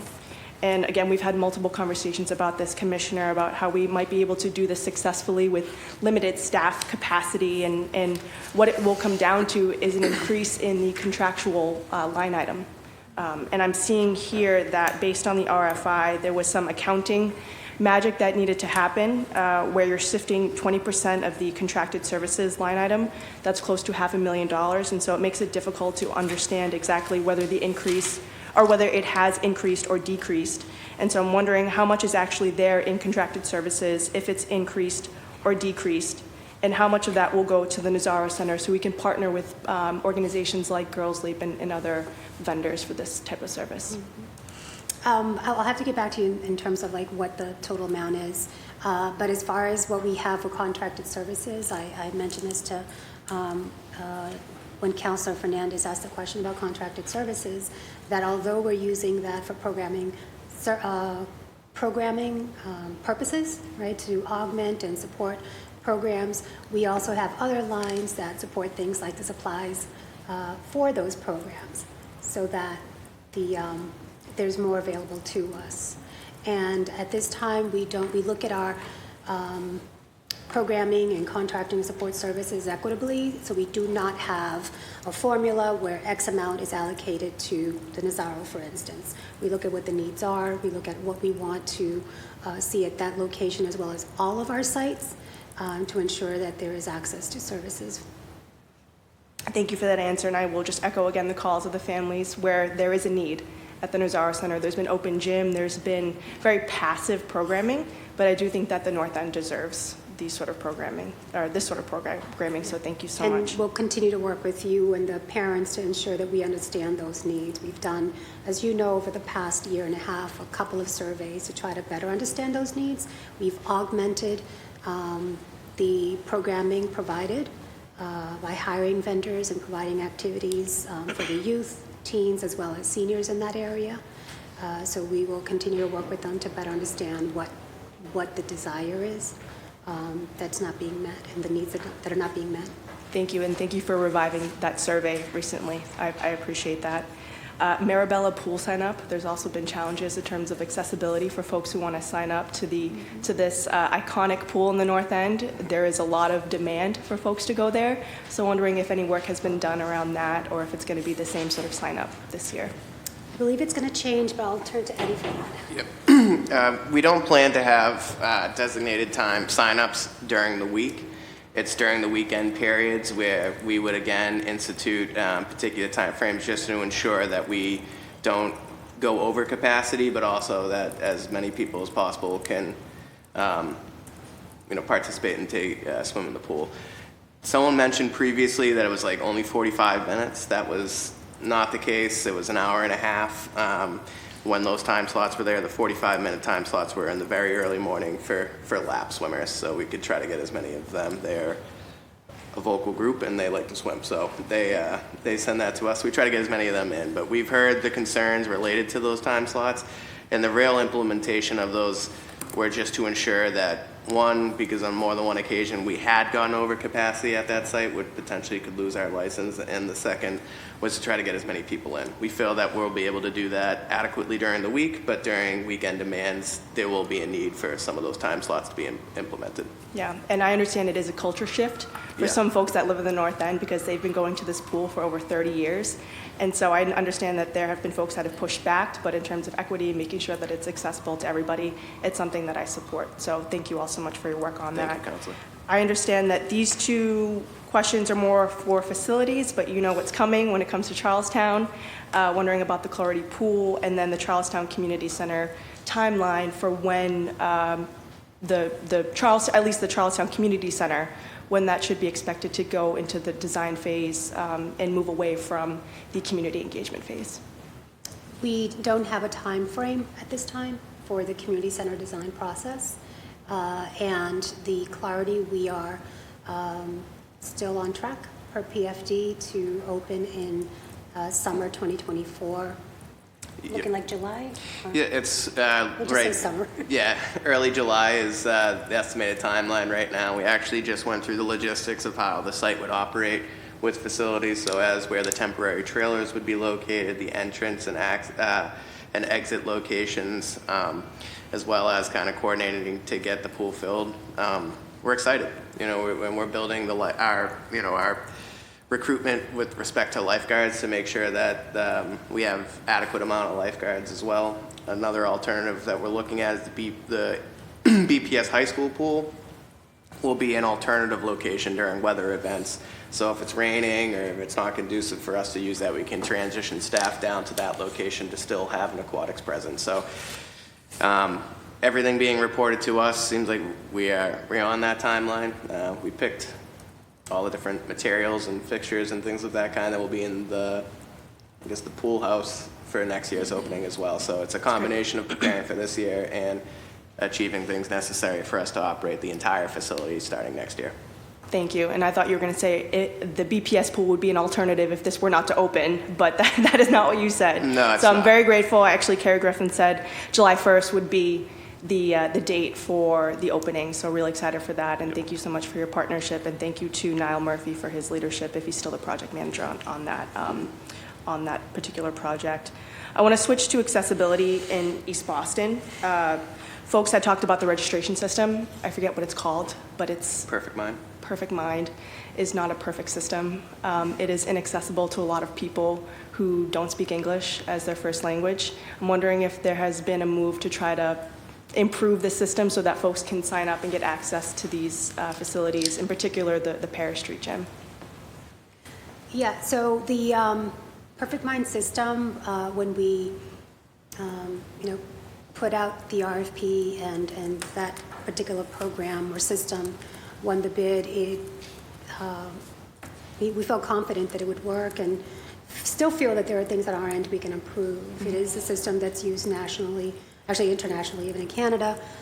So it's really in the implementation, and that's something on our end, again, we're looking to improve and to enhance and to make it easier on the user. There are a variety of things that we're going to be implementing over the next several months, including QR codes and sort of the scanning cards, as opposed to having people constantly register for programming. You just scan in, and we anticipate that that's going to be, again, alleviate a lot of the having to go back in. With respect to people, whether it's the language or people not feeling comfortable with technology, we have always, and we continue to tell folks, you can just show up and have someone on site assist you. Every one of our check-ins, when you come in, has a computer. We're adding tablets to that, and there is always someone that could assist you. That should not be a barrier. It should deter anyone from coming in. Thank you for that update. I think I'll stop for now. When it comes to BCYF, just thank you so much for everything, and do appreciate you allowing some of our folks who have gone through either fires or building collapses to utilize your facilities. So thank you for that. BPL, hi, good to see you.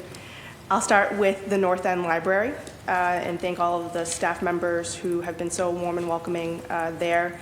I'm wondering about, again, this could be facilities and capital improvements, but I recently toured their facility, or just visited, rather. I just visited for an event, but they have outlets that were built in like the 1960s. They don't have the technological capacities that they really should. So wondering about the timeline for that and the priority of the North End Library on the capital improvement plan. Councillor, it is in the capital plans, which is great, but it has also been in the capital plan for many years. The plan is currently based on all of the priority neighborhoods that we determined in 2012 needed a facility. We are continuing to work our way through that, I certainly want nothing more than to get to the ones that are in the plan but have not had any activity yet, and the North End certainly is one of those. There are some facilities challenges in particular, you mentioned some of them, which demonstrate the reason why it is in the capital plan. Capital plan is a 5-year outlook, and it is in there, and we hope to get to it. Thank you. Thank you, Chair. Thank you. Want to acknowledge that Councillor Santana has also joined us. Council President Louis Jen, the floor is yours. Thank you very much, Mr. Chair. I want to thank the library and BCYF for being with us today. Apologies for the delay. I was at the mayor's coffee hour in Jamaica Plain, but my staff was listening and talked about how wonderful the narrative for what BPL is doing was, and I just want to continue on that thread. You know, there's some of the chief goals around research and special collections, broadening public outreach, enhancing patron technology access. And yet, David, you and I have spoken a lot about something that I care deeply about, and it's community history, and it's about the history of Boston. And I asked these questions yesterday too, because I actually think that it's a marriage between BPL and tourism. Yesterday when we had Office of Economic Opportunity and Inclusion, the When and Where in Boston project, the sort of like the Wikipedia of Boston that Jim Vrabel has been working on, and we've talked about whether there's capacity right now within BPL employees to take on that project, what it would look like to have an employee whose work is dedicated to that project. Just for those who are unaware, Jim Vrabel is a local historian who has worked long and hard on collecting, creating basically a web portal of the history of Boston, where things have happened. And we want to sort of see the city sort of help own that project and continue to build it. So wanting to know where you think that we could fit that work into the current department personnel. I see some folks here who I think where it could live under their current position, or if we need to, create a new position for that. Like, just want to hear, we've talked about it, but here on the record, get your thoughts. Thank you, Councillor, and thank you for your support of our more innovative and responsive programming generally across the system to residents' needs, particularly when it is at the intersection of special collections, history, and the commemoration opportunities that are in our very near future over the next several years. With respect to the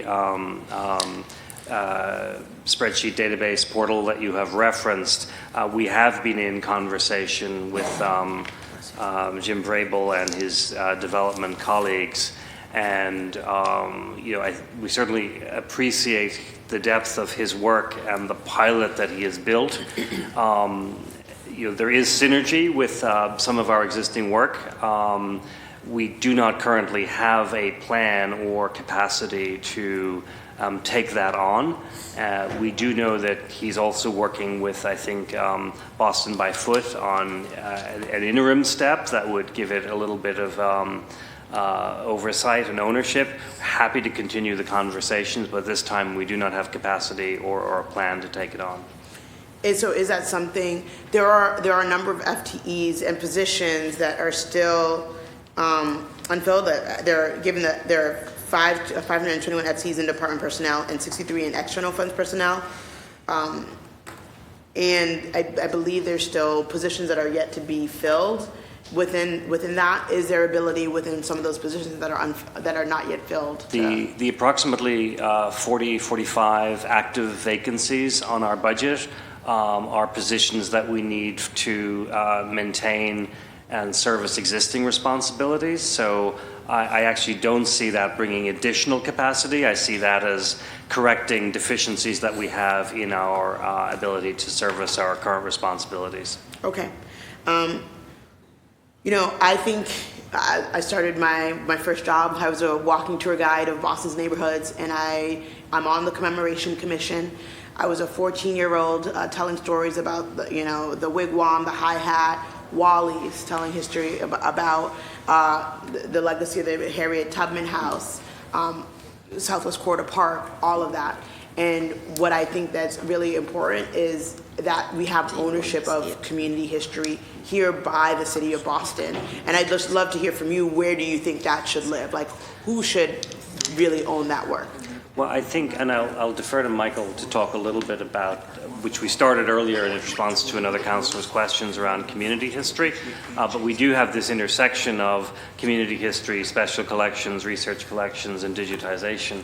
Michael, do you want to go first, and then I have another thought in response to the councillor's question? Sure, thank you for that question. The question of ownership is a very good one, and the whole movement around community history is changing and moving away from large institutions taking ownership of these community histories and making them available, but into working with the communities to give them the tools to retain ownership of their own stories, and then help them just share those and spread those throughout the community so that everyone can become more knowledgeable about them, but not actually taking them away from the people whose stories they are. So that's the focus that our community history team has been working on. As I'm sure you know, we worked very closely with the Harriet Tubman House with the Northeastern University Boston Research Center and the Boston Public Library worked together, and one of our initial projects was around the Harriet Tubman House. And we are building that department right now and looking for how we expand that department across the city.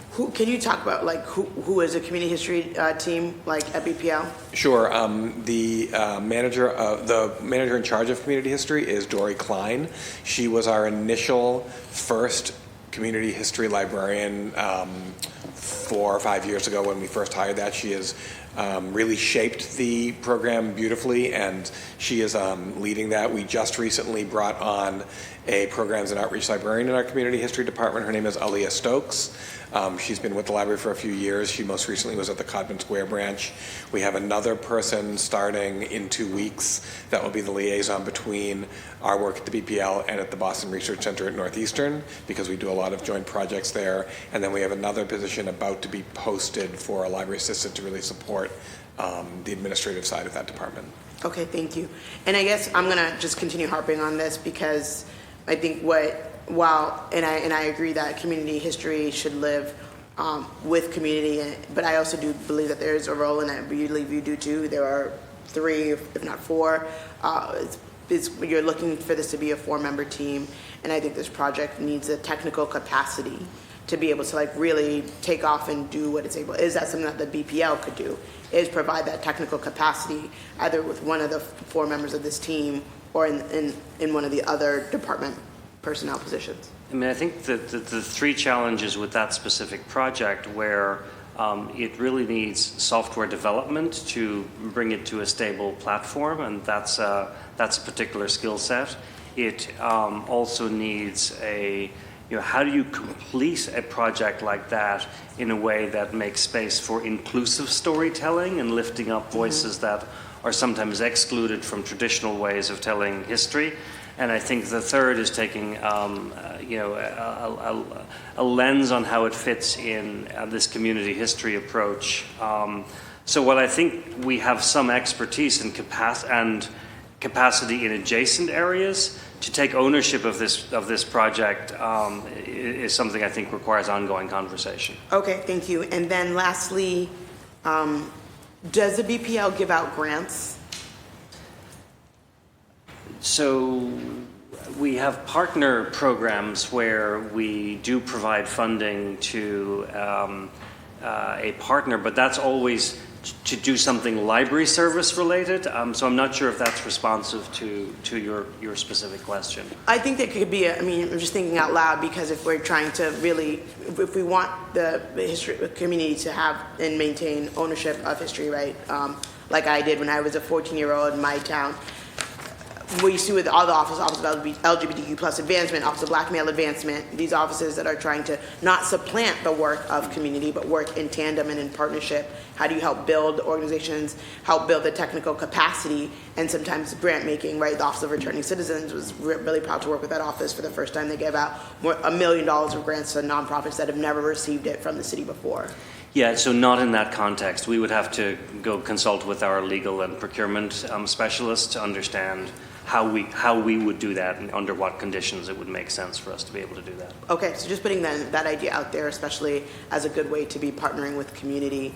Whether it be Boston by Foot or Live Like a Local, like the people who are really stepping in. We have so many community historians, griots. I'm seeing it more as a member of the Commemoration Commission. So thank you. Mr. Chair, how much time do I have? A minute. Okay, thank you. Councilor Coletta actually stated that she was a BCYF kid, and I've actually never considered myself a BCYF kid, because in Hyde Park, it's so like you're a Muni kid, right? And so, but I guess I'm a Muni teen, so I just want to shout that out and want to thank BCYF for all the great work that you do. My questions are really around the multilingual services. If you're seeing at BCYF, if you're seeing folks walk through the door who don't speak English and who need more services in other languages, what is the capacity of the staff to be able to interact with people in their native tongue? So we have a couple of things. We have a good deal of capacity at the site level through our staff, and Hyde Park's probably not the best example, and it's something we're working on. But we also have the services that are available through LCA, right? So there is a line they can call for language assistance, and if it's on the spot, that's what they would go to. But with respect to putting out materials and things like that, our public information officer also works with LCA to make sure that we have all of our materials translated in the, I believe it's the 5 threshold languages of the neighborhood when we're doing outreach. Thank you. And like a number of departments, there seems to be hiring challenges with BCYF for a number of reasons. We're not paying people enough money. It's hard to recruit. Wondering if in trying to fill positions, and this can go to BPL as well, if we are giving that the attention necessary to meeting our language capacity needs, right? So that, it's great. The Office of Language Access is amazing, and the fact that they're able to come, but it's even better if you have a staff member who's able to communicate with the person who walks through the door. So how much focus and attention are we doing at that level to make sure that folks are walking through the door? 100%, and it's something that as a bilingual person, I am acutely aware of how critical that could be and how important it is in representing and being able to communicate and building trust at the community level. And so it's something that for me just quite naturally is always at the forefront, and that I'm continuously and unapologetically reiterating in to our leadership and in our hiring processes. And we have, and this was a question that Councilor Fernandez Anderson asked earlier, so we have 90 vacancies, Councilor, currently. Many of those are lifeguards, and we have done far better than we have in the past, again, thanks to the efforts of our staff, led by, I was kind of pointing behind me, Nadine Johnson-Jesenik, who is our aquatics operations manager, has brought a great deal of connections and expertise and leadership to be able to leverage our existing efforts and really amplify that work. So as we're filling positions, we are also very aware of the fact that our salaries need some work. So we're working with the People Cabinet and the Office of Human Resources on that, on ensuring that our salaries reflect living, not just living wages, right, but that we are competitive. We did that work with the lifeguards, and we look forward to doing that work with our other lower paid positions. Recently, in negotiating the contract with SEIU, we looked at office manager positions, office assistant positions and staff assistant positions. Office assistant positions were making far less, and so we worked with the unions, Office of Labor Relations, to eliminate the position and sort of make them all staff assistants, right? So that was one way to bring that pay up, and so we'll continue doing that work. And there's a desire from the administration to do that. Thank you. And I want to thank you for recognizing the Muni in Hyde Park. Like there's more work to do there to bring it, especially the language competency, to reflect what the neighborhood looks like, both Spanish, Haitian Creole. And so, again, just want to thank BCYF for all the work that you do. I want to thank, I was raised in the Muni, raised in our libraries, and I think it's just incredible public services, doors open to everyone. And so thank you for the work that you do. Yeah, and I would actually say that there's a program supervisor position open at the Muni, so would love your help. Would love to help push it out. It's currently You posted. got my word, yep. We'll push it out. Thank you. Thank you. Just a quick question on the vacancies. How many lifeguard positions are we staffed for? We aim for about 65 seasonal lifeguards, and then off the top of my head, I think it's around a little over 70 plus positions that are full-time between lifeguard 2s and part-time positions. And how many are currently vacant?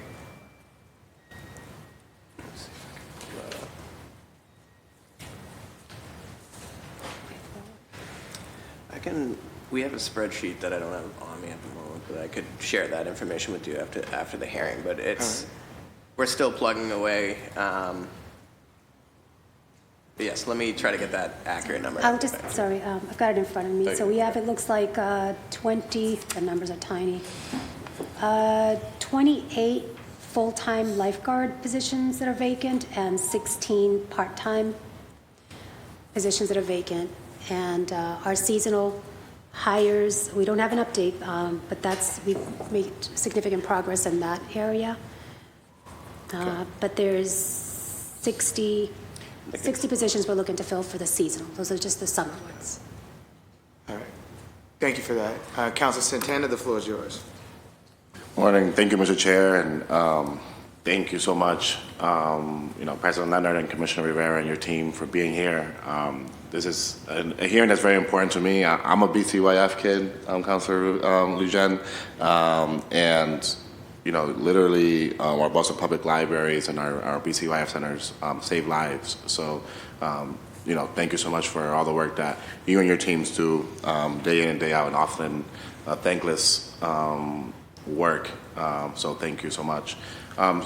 Starting with you, Commissioner Rivera, and I know we had the opportunity to meet not too long ago, and I know I missed kind of the presentation at the beginning, but one of my focuses is, our kids are my priority, our youth are my priority, and I want to make sure, as an at-large city councilor, that there's programming happening in every neighborhood, right? I had the opportunity to go visit Charlestown, and there was some concerns brought up of there is programming happening there, but it's not it's not meeting the demands. They're sharing a building with a school. Can you just speak to just plans for Charlestown and the programming, especially since there are a lot of youth out there as well? So the community center, the new community center, plans for the new community center, I just want to be clear. Yeah, so I mean, for a new community center, if there's plans for them to have its own building, then obviously that's more of a capital plan, right? Correct. For this summer and for this year, what can Charlestown residents expect? Just because I know that there is program, so they acknowledge that there is programming happening, but it seems very limited. It's very tight space, and there's more youth than what they can actually serve. So if there's any plans for a new center there, and then what in terms of programming, how can we be intentional about our approach this summer and moving forward to serve the residents that are there now? Exactly. I'll turn over to Eddie for any comments he has. So I mentioned earlier the community center, the new community center for Charlestown. We don't have a timeline for that. So that would be, we finished up the siting study, and the location that rose to the top was the location abutting adjacent to the school. So it would be where the existing parking lot is. The idea is to have something that is above the parking lot, but that will have to go to design. And so we don't have a time frame for when the design process will be funded and move forward at this time. Meanwhile, we do have competing priorities in the building and limited space at Charlestown, but we have one of the most robust and thriving swim programs there. The staff do an incredible job of maximizing the time they have for with the basketball court. One of the largest, we partner with one of the largest, if not the largest, youth basketball leagues there. And they have a team multi-purpose room that they try to make as much, get creative with. So in the meantime, we do have those spaces.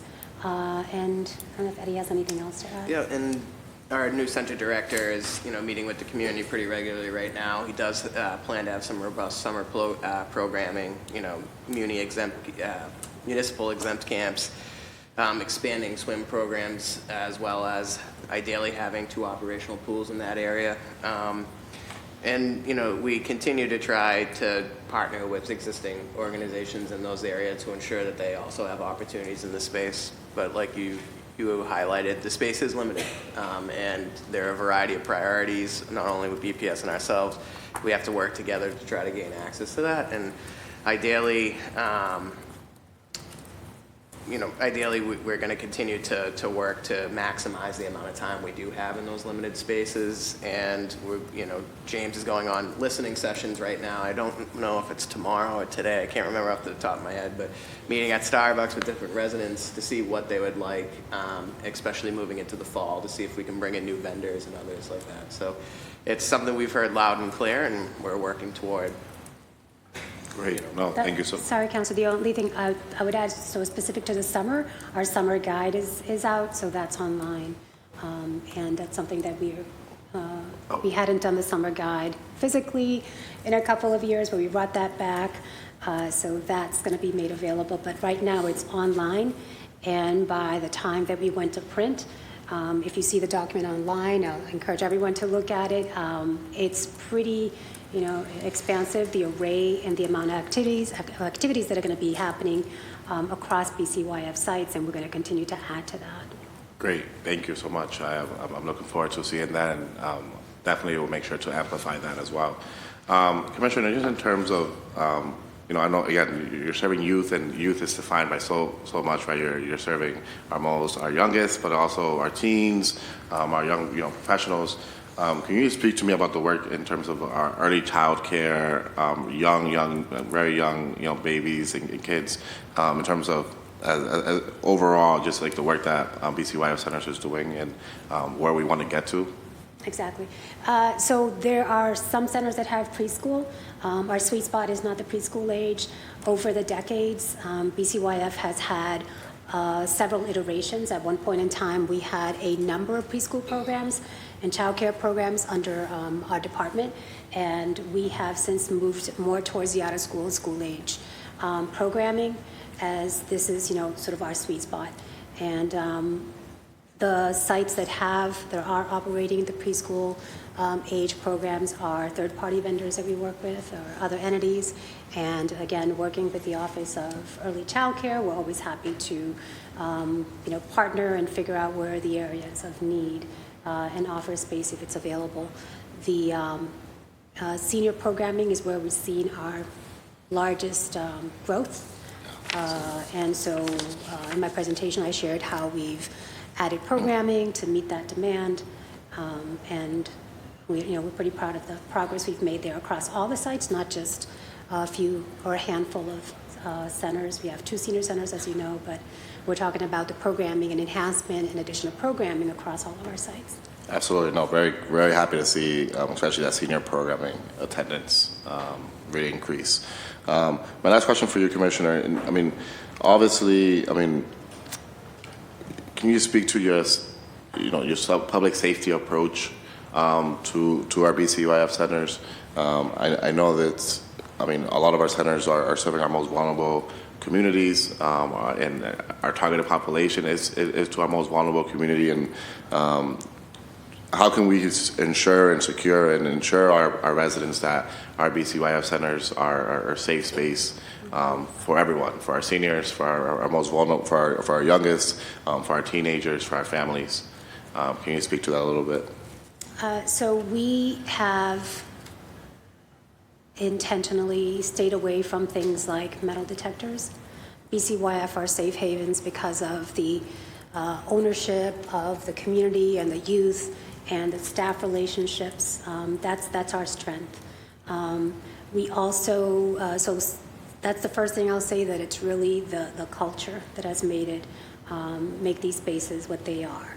And we're fortunate that we have, a history of being safe havens. That being said, we have, cameras at our sites. We have an investment in the capital to upgrade those and to upgrade and enhance where needed. We're not completely naive to, some of the, but we have to make sure that our staff and our constituents are safe. So we are making that investment. And lastly, I'll say that we, to the credit of our staff, we work, as you said, with a wide range of ages and a wide range, within the youth population, a wide range of needs. And that our staff step up to the plate every time, whether it's needs with youth that have physical learning challenges to, again, the seniors that have difficulty physically navigating our spaces. So we are everything to all people, and we try to do best we can in delivering services. We have worked with a number of entities to employ nearly 1,000 youth into BCYF centers, and that's thanks to OYEO. But there are other entities we're working with, like Youth Connect, to employ the hard to, what they call the proven risk or the at-promise youth, whatever term you want to use. And I hope that answers your question, but our public safety approach is to continue to be hubs and places where people want to call home, or an extension of home, and have them take ownership. Great, thank you. Mr. Chair, do I still have some time? Yes. Okay. This is a question to both, the libraries and to the BCYF centers. I know, especially with summer approaching, food access is a big concern for many of our families, especially our most vulnerable families. And oftentimes, I know, I went to my BCYF center as a child and grabbed my breakfast and lunch, and can you speak to your food access? And then also, I'm not sure in terms of the Boston Public Libraries has a full a food access program, but I've known that I've seen in certain neighborhoods that there's been one-offs of that. So can you speak to that more, also President Leonard? I'll defer to Michael on that. Sure. We've our branches have participated in partnerships with Project Bread quite often for some food access programming. We can get you information about. I'm not sure what they're doing this year, but we can find out about that. And just as a point of interest, too, we have our nutrition lab at the Roxbury branch library, and also we now, through a grant program, have mobile kitchens, so we can actually extend out to the other branches if they want to do food programming as well.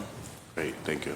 And BCYF has for quite a number of years served as feeding sites or summer feed sites, and we'll continue to do that. And throughout the year, to varying degrees, also provide food services or a snack for the youth that participate in our programs. Several of our sites have food pantries that are located within their footprint, including Hyde Park, and that's something that, pretty proud of, that we're able to provide those services. Great. Again, thank you so much for all the work that you all do, and I'll turn my time back. Thank you, Mr. Chair. Thank you. Thank you, Councilor Santana.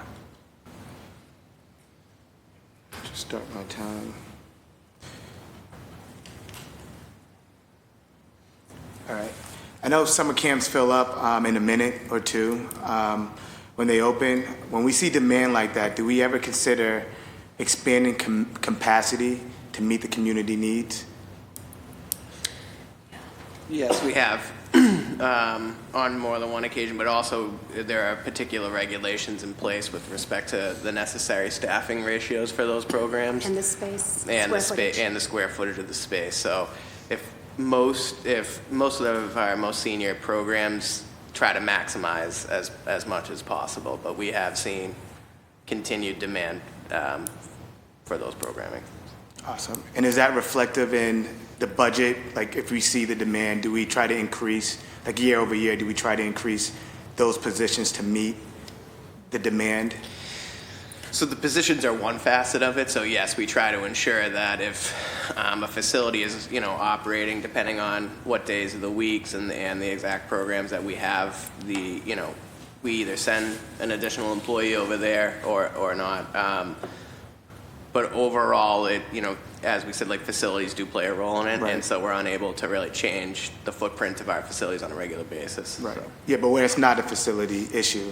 Yes, of course. When we always comply with the law, and then if we have additional staff, especially like DYE workers and other individuals who are capable of substituting for those roles during seasonal program, we put them in that place. Like, for example, the Lady Hollering camp, they hire like 100 kids that come in and assist in the operations of the 3 different things that they're doing, and you see that elsewhere in the network as well. Okay. And then on page 13 of the second part of your RFI, it shows that the trust fund income has gone from $2.15 million in 2022 to just more than $1 million in the FY25 budget. Can you talk to me about what happened for the decrease? What's the line item again? It's the second part of RFI. It says the trust fund income. Page 13 of the RFI. Trust fund, I'll have to get back to you, but I believe, I'm not going to speculate. I'll have to get back to you. Okay. Oh, sorry, that was a question to the... That number sounded familiar, actually. I was just like, yeah, trust fund. That was a question to the library. money, Sorry. hold on. Yeah. Sorry. Thank you. Yeah. So obviously, it's an estimate for what we plan to expect for FY25. Okay. And the trust fund amounts that we receive, it's an average over 3 years. Okay. So it's not strictly from the previous year. And what you're seeing in the prior year are actual expenditures as opposed to appropriated or projected, which tends to be lower at the start of the year. Okay, got it. Makes sense. As a new father, I try to find much programming and services for my 1-year-old son, but I'm taking a look at the BCYF childcare cost and seeing that line item decreasing this year. Is this a larger? Is this the direction that BCYF is taking? I kind of heard you allude to it speaking to Councilor Santana. Is that we used to have more childcare sites. Councilor Fitzgerald spoke about the demand that was in his neighborhood, but now that programming is going away. Now seeing it reflective in the budget, but also understanding that Massachusetts is one of the most expensive places for childcare, averaging $372 a week for services, knowing that our early ed program is more focused on 3 to 4, but they're also focused on standing up the daycare providers. But I heard you mentioned that this is the sweet spot, but understanding the demand, understanding how expensive it is, why will there will be a gap that we leave when we remove those services from the community? So again, the program he referenced is not one that BCYF operates. Right, but it's another nonprofit. It's a nonprofit that partners with BCYF, right? Yeah. Right. They were in our space. Right. Using the space. And so again, that's probably a question, probably more so for the Office of Early Child Care. I'm not familiar with the gaps or the trends. Right. But then your line item for the child care city is decreasing. Exactly. So that is under our department. Right. And I'll have to get back to you on the specifics of that. Okay. It's the one program that's in our department. All right. And why are we not considering expanding child care services for those 0 to 3? If there's a demand for it. I don't, are you talking about the City Hall Child Care in general? In general, just overall citywide. Yeah. Again, the BCYF is, over the years, those licensed programs have gone away. We've not operated those in a very long time, well, with the exception of the City Hall Child Care. And there are some challenges there. Okay. I don't know if that satisfies your answer. I'm happy to circle back. Yeah, well, we have logic, conversations off record. Funding for youth and family services down from FY22 and FY23, but we see a jump in sports and fitness. Is this a programming choice to move towards physical fitness? Just kind of understanding the reason for the decrease in one part and in the other. Where did you note the decrease? Youth and family services. Okay. So we have, it's not to say we're moving away from it, just moving the funds to where we've seen the needs, and particularly to support things like the Mayor's Youth Sports Initiative, the Girls Sports Initiative, and Got I it. think the... And the cut in youth and family services is close to $1 million. What impact would that have on programming, position? We don't anticipate any impact. Okay. The Youth and Family Services typically has supported things that are, again, in the same category. Got it. Big advocate for indoor playgrounds. Want to hear your thoughts on it. You know, at 1 year old, 1 year old kids, they don't have, they're wobbling around, they fall often. When you bring them outside, they fall, you get scared, you want to, but to kind of, I think, creating that safe space inside, and also, it's New England, you can never predict the weather. What are your thoughts on, I know it doesn't have to be, permanent, fixtured, but pads in a corner, my understanding is that we do this in Curtis Hall. How can we make this permanently part of the programming for BCYF? And what are your thoughts? Yeah, so we have the ability to, do that in other spaces, particularly our standalone facilities, right? The ones that are not attached to schools. That's something that if there is a need, we're happy to do. It's not a heavy lift. The staff at Curtis Hall, again, put out some mats, some toys, and they have quite a few, parents and caregivers that come and interact and play during the school day. It's really the permanent fixtures that are more challenging because we have limited space and we try to create spaces that are multi-purpose to meet the evolving and the many demands, as you can see from this hearing, of community centers, right? You're expected to do a lot. And so if we're going to do that, having anything that's permanent in our facilities becomes extremely challenging and limiting. All right.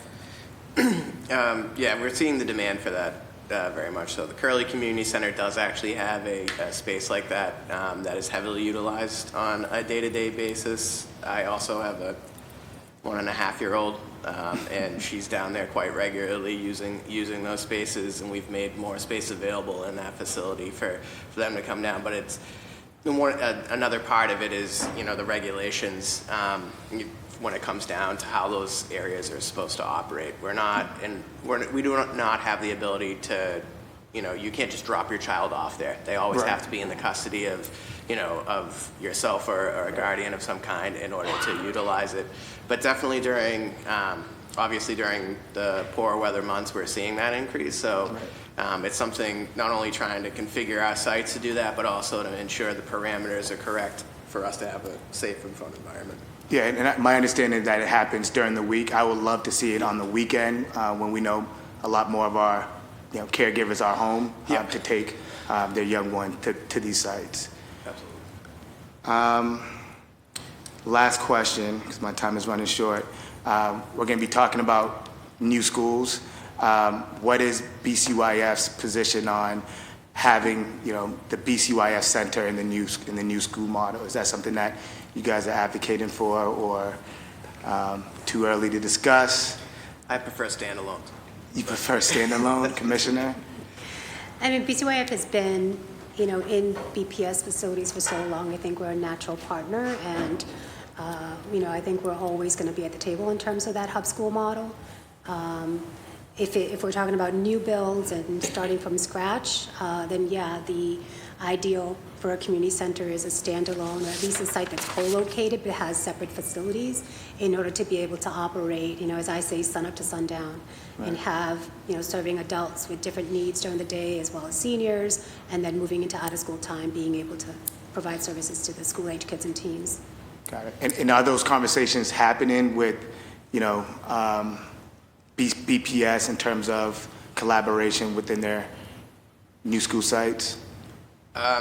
We're collaborating them on old sites, new sites, every site that, you know what I mean, just because of the amount of, I would say, I wouldn't say like issues, but things that need to be remedied in certain locations. So as you can see this summer, people are being moved around. So it's always a conversation as to what would best fit, and, you know, but also where we're meeting the demands in the community as well. So, Thank you.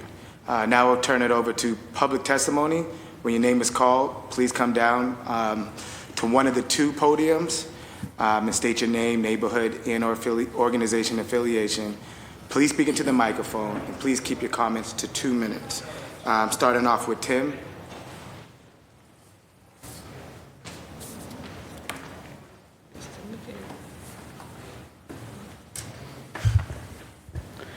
Good morning.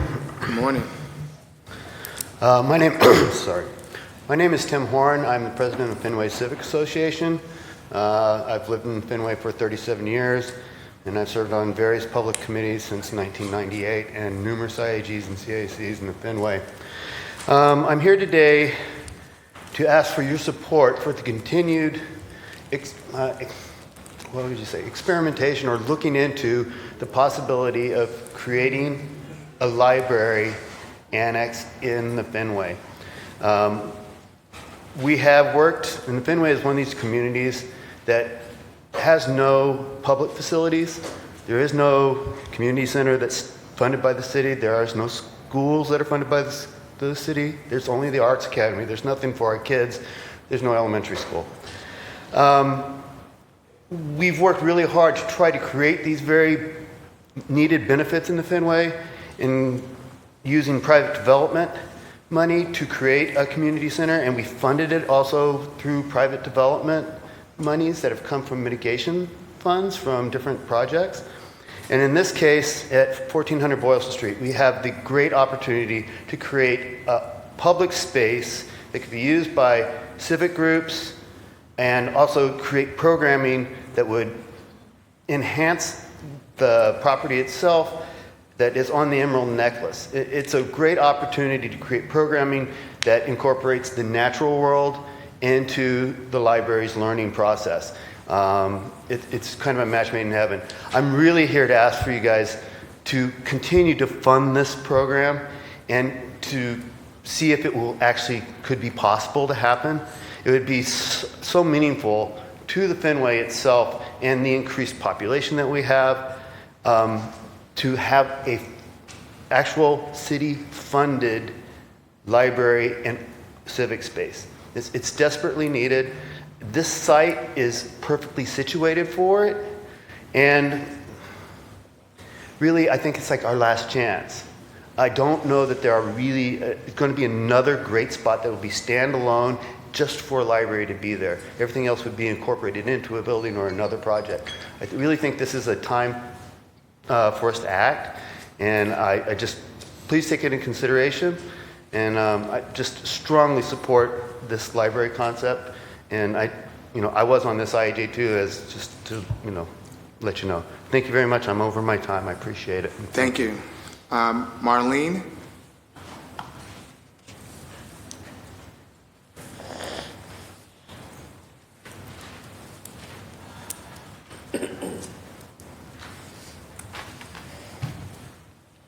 Hello, everyone, city councilors and the team of the BPL. I'm Marlene Nienhuis, the founding president of the Friends of the South End Library. I no longer am. I've been replaced by a wonderful new library president, Yvette Jarreau, who is not here. The reason why I'm here is this. 2 weeks ago, we had a wonderful public hearing about the services that libraries provide. And it struck me how not just I, but others were begging for libraries in their communities. Councillor Durkin pointed out there is no library in the Fenway, nor is there a library in the south, in the seaport. And I was here with others to ask for more space for a new library on the site of the current South End Library, which has been closed for 2 years and will be closed for another 3 years before it reopens. So my question, it led me to ask another question, and that is an update on the renovation proposed by the BPL of the McKim building of the Central Library. As you may know, it is next to the Johnson Building, which was renovated in 2016 to the cost of $78 million, mostly in public funding. And it was a fantastic renovation, and I'm sure the McKim Building is also going to be a fantastic renovation. Very important to do. However, my question is, who's going to pay for this? Is this going to be the cost? The estimated cost for the McKim renovation is $325 million, which is not surprising in light of all that needs to be done there. But who is going to pay for this? Is this going to be the city and the state? Are there any private dollars scheduled to be drawn into this? And the reason why I'm asking this is, how is this amount of money going to impinge on the cost, the capital cost for branch libraries? I asked this question of the BPL trustee, chair of the Board of Trustees, about 5 years ago, Robert Gallery. He told me it would be publicly funded, which alarmed me because just at that time, under Mayor Walsh, finally budgets were including renovation funds for long neglected branch libraries. So I requested a meeting with Mayor Walsh and asked him precisely this question: who's going to pay for the McKim building? And he said it will be privately funded. So here we are. Are the Boston Public Library trustees, is the Boston Public Library Foundation going to step to the front and step up to the task of paying for a $325 million renovation of the McKim building, when the branch libraries who provide critical services in neighborhoods, where is that going to leave them? I also want to point out that thank you, Marlene. there are, what? Thank you. 3 minutes. It was 2 Take minutes my for time? testimony. Your time is up, yes. My time is up? Yes. Okay. Well, I will submit my statement to you for the records. Thank you. Okay, thanks. Robert?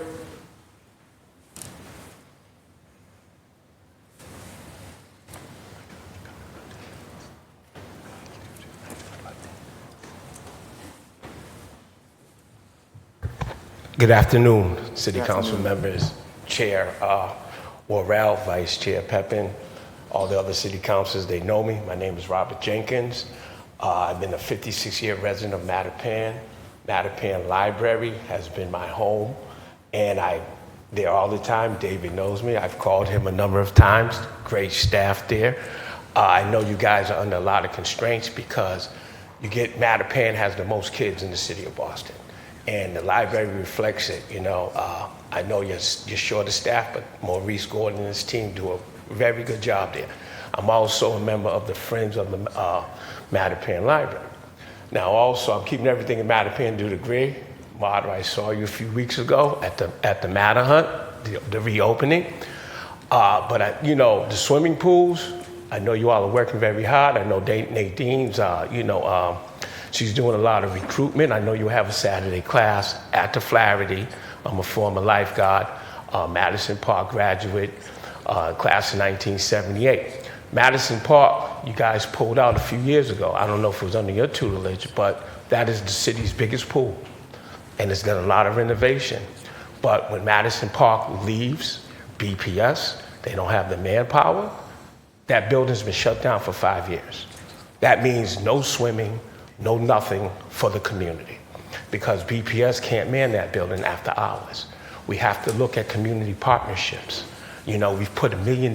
They've renovated the showers. They've renovated everything in there, including the pool. They have 3 pools there. It's a travesty that pool's closed down, and it's a centrally located pool where a lot of people could benefit from the mayor's, swim initiative. It's very important. But another task I want to ask is that BCYF has to do a major recruitment of kids that they're not reaching. There are too many teens that are out there that need guidance. You're not going to get all of them, but there's too many of them that are out there. And I'm also a sports official, certified football, basketball, flag, swimming, tennis. So I'm out there in the community, so I know the need. And, there has to be a collaboration with city departments. There are two of the biggest ones right here, Boston Public Library, BCYF. But BPS is a major one as well.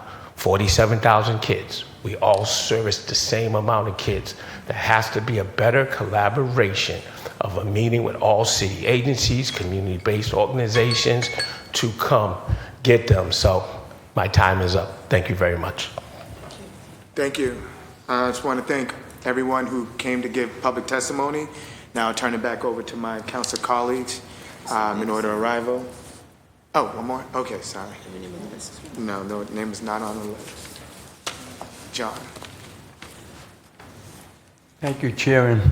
My name wasn't on that list, but I'm just going to take 2 minutes, and I want to thank everybody here. I want to thank the panel and the counselors for being here. I apologize for not having my name on there. I didn't get up there quick enough. I'm just going to take the time to thank you people. I'm going to start with the BCYF, which I have taken advantage for many years, my family, my children, and now my grandchildren. The BCYF and the specific, I'm from South Boston, I should have said that, and John Provenzano is my name. The Curly Recreation Center has helped so many people in the past, including my family, just by keeping the kids off the street and giving them all the opportunity to participate in all the different programs that are down there. To Council Orell, I would invite you, and I hope I'd go down with you. I'd like to go down with your child and see the facility at the Curly Recreation Center, who on the K Street side has children and young mothers and children. They have a beautiful section there where they can enjoy their time. The parents are there. They have staff that make sure that everything is safe for them. That's specifically for the BCYF. For the library people, I would say this. I watched them build the library in South Boston. That's how old I am. And the staff there is terrific.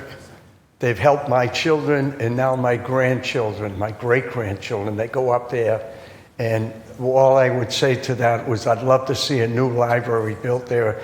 It's in pretty tough shape, but the staff keeps everything going the way it should go, and I appreciate that. I'm sorry I didn't have my name down there, Councilor Orell, but along the way we'll get together, and I'd love to see the new child, along with Eddie's daughter and a new child coming, right? Yep. So maybe we can all get down there and have a coffee and enjoy watching the kids enjoy themselves there. Yeah, I mean, or we could set one up in the Perkins Center, and I'll head down there. I'll work on that. Thank you. Thank you, Chairman. Tim? Thank you, councilors. I have to leave. Oh, thank you.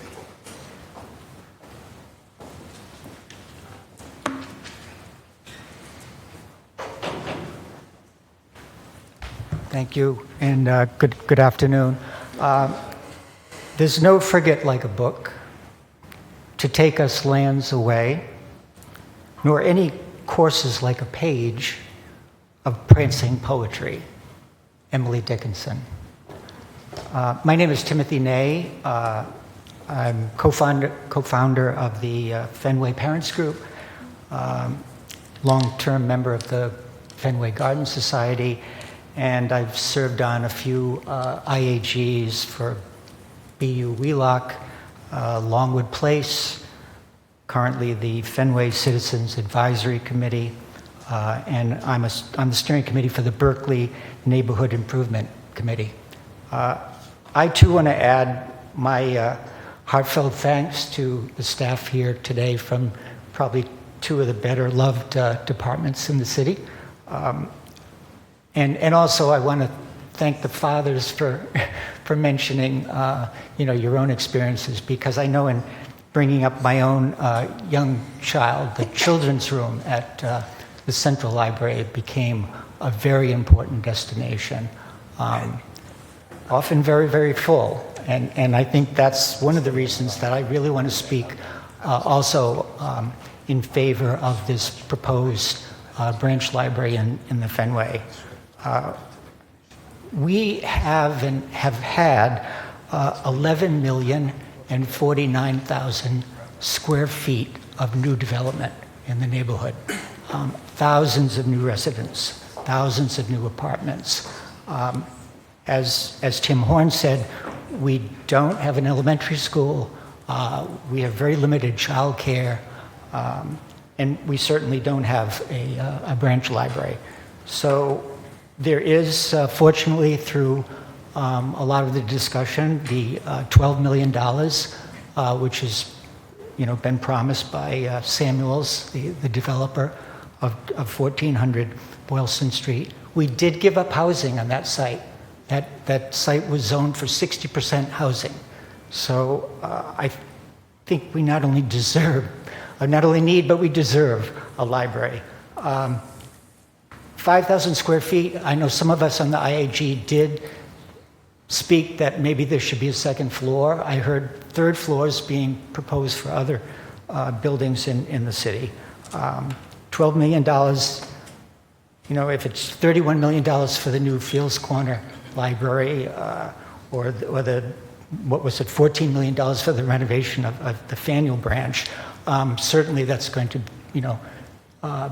be a haul for the city or for some other private benefactors. And then the other point I did want to address, because it was mentioned, I know I'm over time, is I'm very happy to hear about the work being done on community history.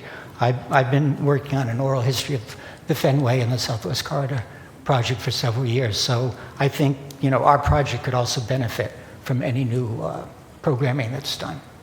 Thank you for your attention. Thank you, Tim. Again, I want to thank everyone for public testimony. Thank you for taking your time out to advocate for your communities and for the residents of Boston. Now I'll turn it back over to my council colleagues for a second round of questioning.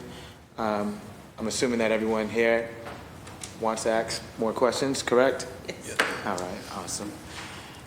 Councilor Braden, the floor is yours. Thank you. Again, this is another one for Commissioner. I'm really trying to get my head around what the process is for.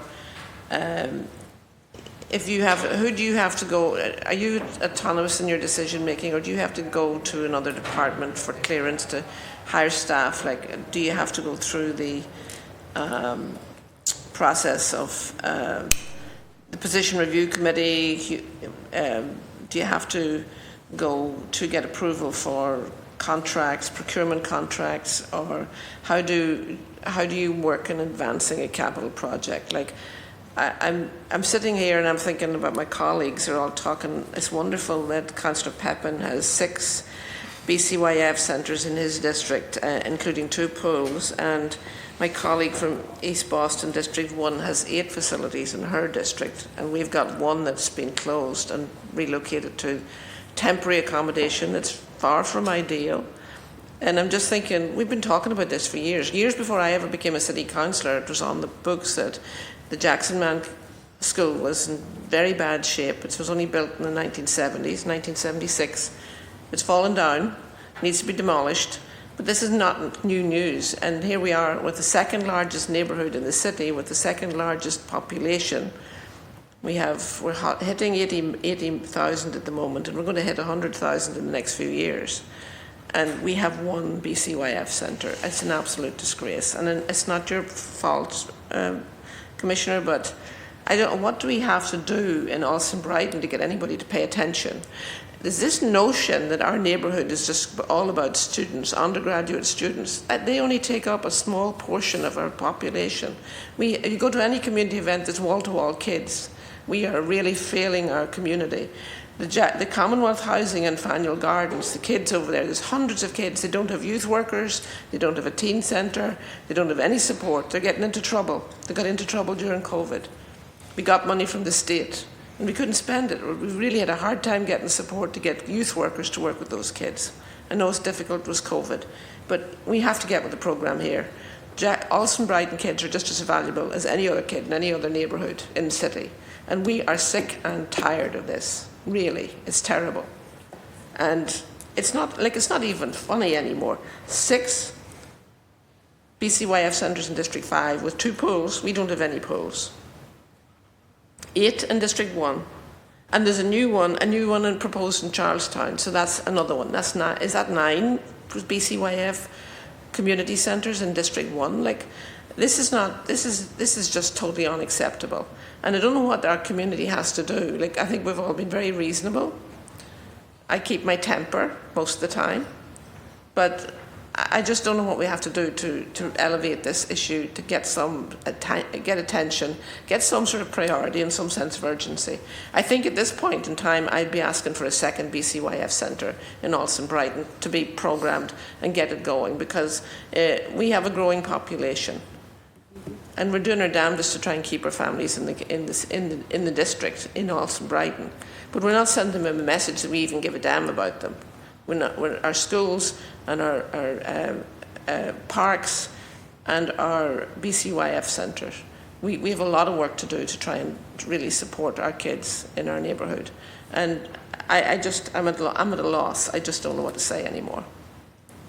I'm trying to figure out where to start with that, and just that we share, your desire to, of course, serve the families of the neighborhood. And it is not an arbitrary or unilateral decision. It's not something that I have autonomy to decide. However, we are, again, working across departments to move the project of the Jackson Man forward. So clearly there is a desire from the administration to make that project happen. We had, just a couple years ago, with the investment from your advocacy, tried to figure out how to work with both the developments, the Commonwealth and the Faneuil. There was little success there. So we are happy to come back to the table to see how we can support those 2 sites, and would say, working with BHA. Because I don't think the model of having someone from BCYF plopped at one of those developments is the right approach, but we're happy to explore that. Yeah, I really, really do feel it's a priority. Like, it's Commonwealth Housing is a very large BHA community, and they have hundreds of kids. And I'm hearing from parents, like, what are you doing for our kids? And we really, the YMCA is a membership organisation. The West End House has good programming, but not every kid has access to that. And we really are not doing our kids a service here. And I want that to change, like, really seriously. We have to turn this ship around. You mentioned 2 quality partners and entities that service the same population and more, Councillor, the YMCA and the West End House Boys and Girls Club. We're happy to figure out how do we create access and remove barriers to get to those in the short term, with working with you. So even on a very basic level, we got $1 million in the ARPA. We put an earmark for $1 million in ARPA for my request to fix up wherever the BCYF centre landed, wherever the community centre landed once the school was closed. And one issue is just the auditorium at the high school is a beautiful space, but it doesn't need to be fixed in one go. But right now they need to have the seating replaced. We asked a few years ago if the seating could be taken out of the West Roxbury High School and put in there. Seems like if we can't get something new, let's repurpose something that already exists. So I'd really be strongly pushing to say let's prioritise getting that auditorium up, because we're losing the auditorium at the Jackson Man, and we haven't got a space at the high school that's usable for large community meetings that we would require. Like the Jackson Man Auditorium is a community space for community meetings, and we're losing that. So, and the other issue is, and the elections department are working on the whole elections thing, but there's 5 precincts voted out of the Jackson Man, and they're scrambling to find places with the presidential election coming down the pike. So, I think What concerns me is that one hand doesn't seem to be talking to the other, and we're not coordinating across departments to get this done and to get the proper level of amenities and facilities for the Alston Brighton community, District 9, because we're just getting left behind here badly. Thank you. We have, I think I shared that we have moved forward, and Eddie mentioned earlier, with moving the facility into the Brighton High School by this summer, and that's going to be absorb most of those funds that, thanks to your advocacy, is coming to us through ARPA. And it'll include creating the office spaces, repurposing spaces that exist at the school to be able to repurpose that to create, whether it's programming space or office space, making the back area to the entrance to the gym accessible. It's the quickest way to create accessibility as opposed to something more expensive and extensive at the front of the building. And because the gym is closest to where the spaces for the community center are going to be located, we're going to make that accessible and add signage and lighting as well. So again, there's already plans for that funding. And as I understand it, the work that is required to update and renovate the auditorium, which I also would love, and I'm sure BPS would too, will call for more funding. Yeah.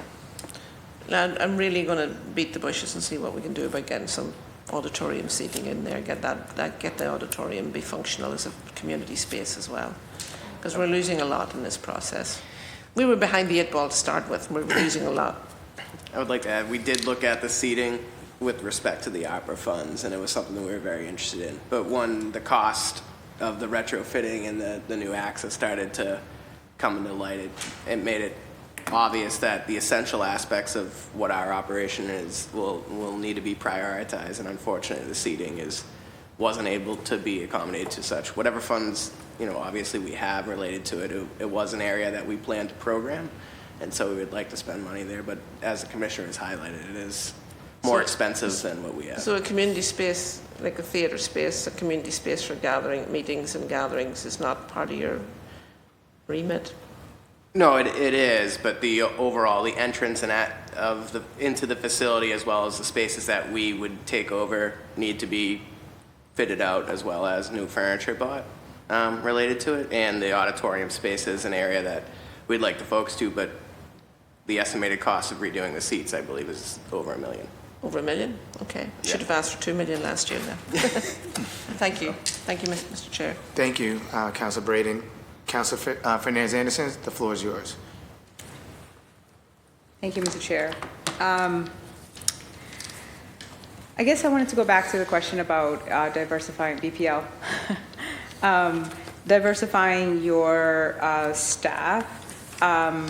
In your top 10 salary earners, your BPL is actually 88% white, meaning like the top 12 people that earn it.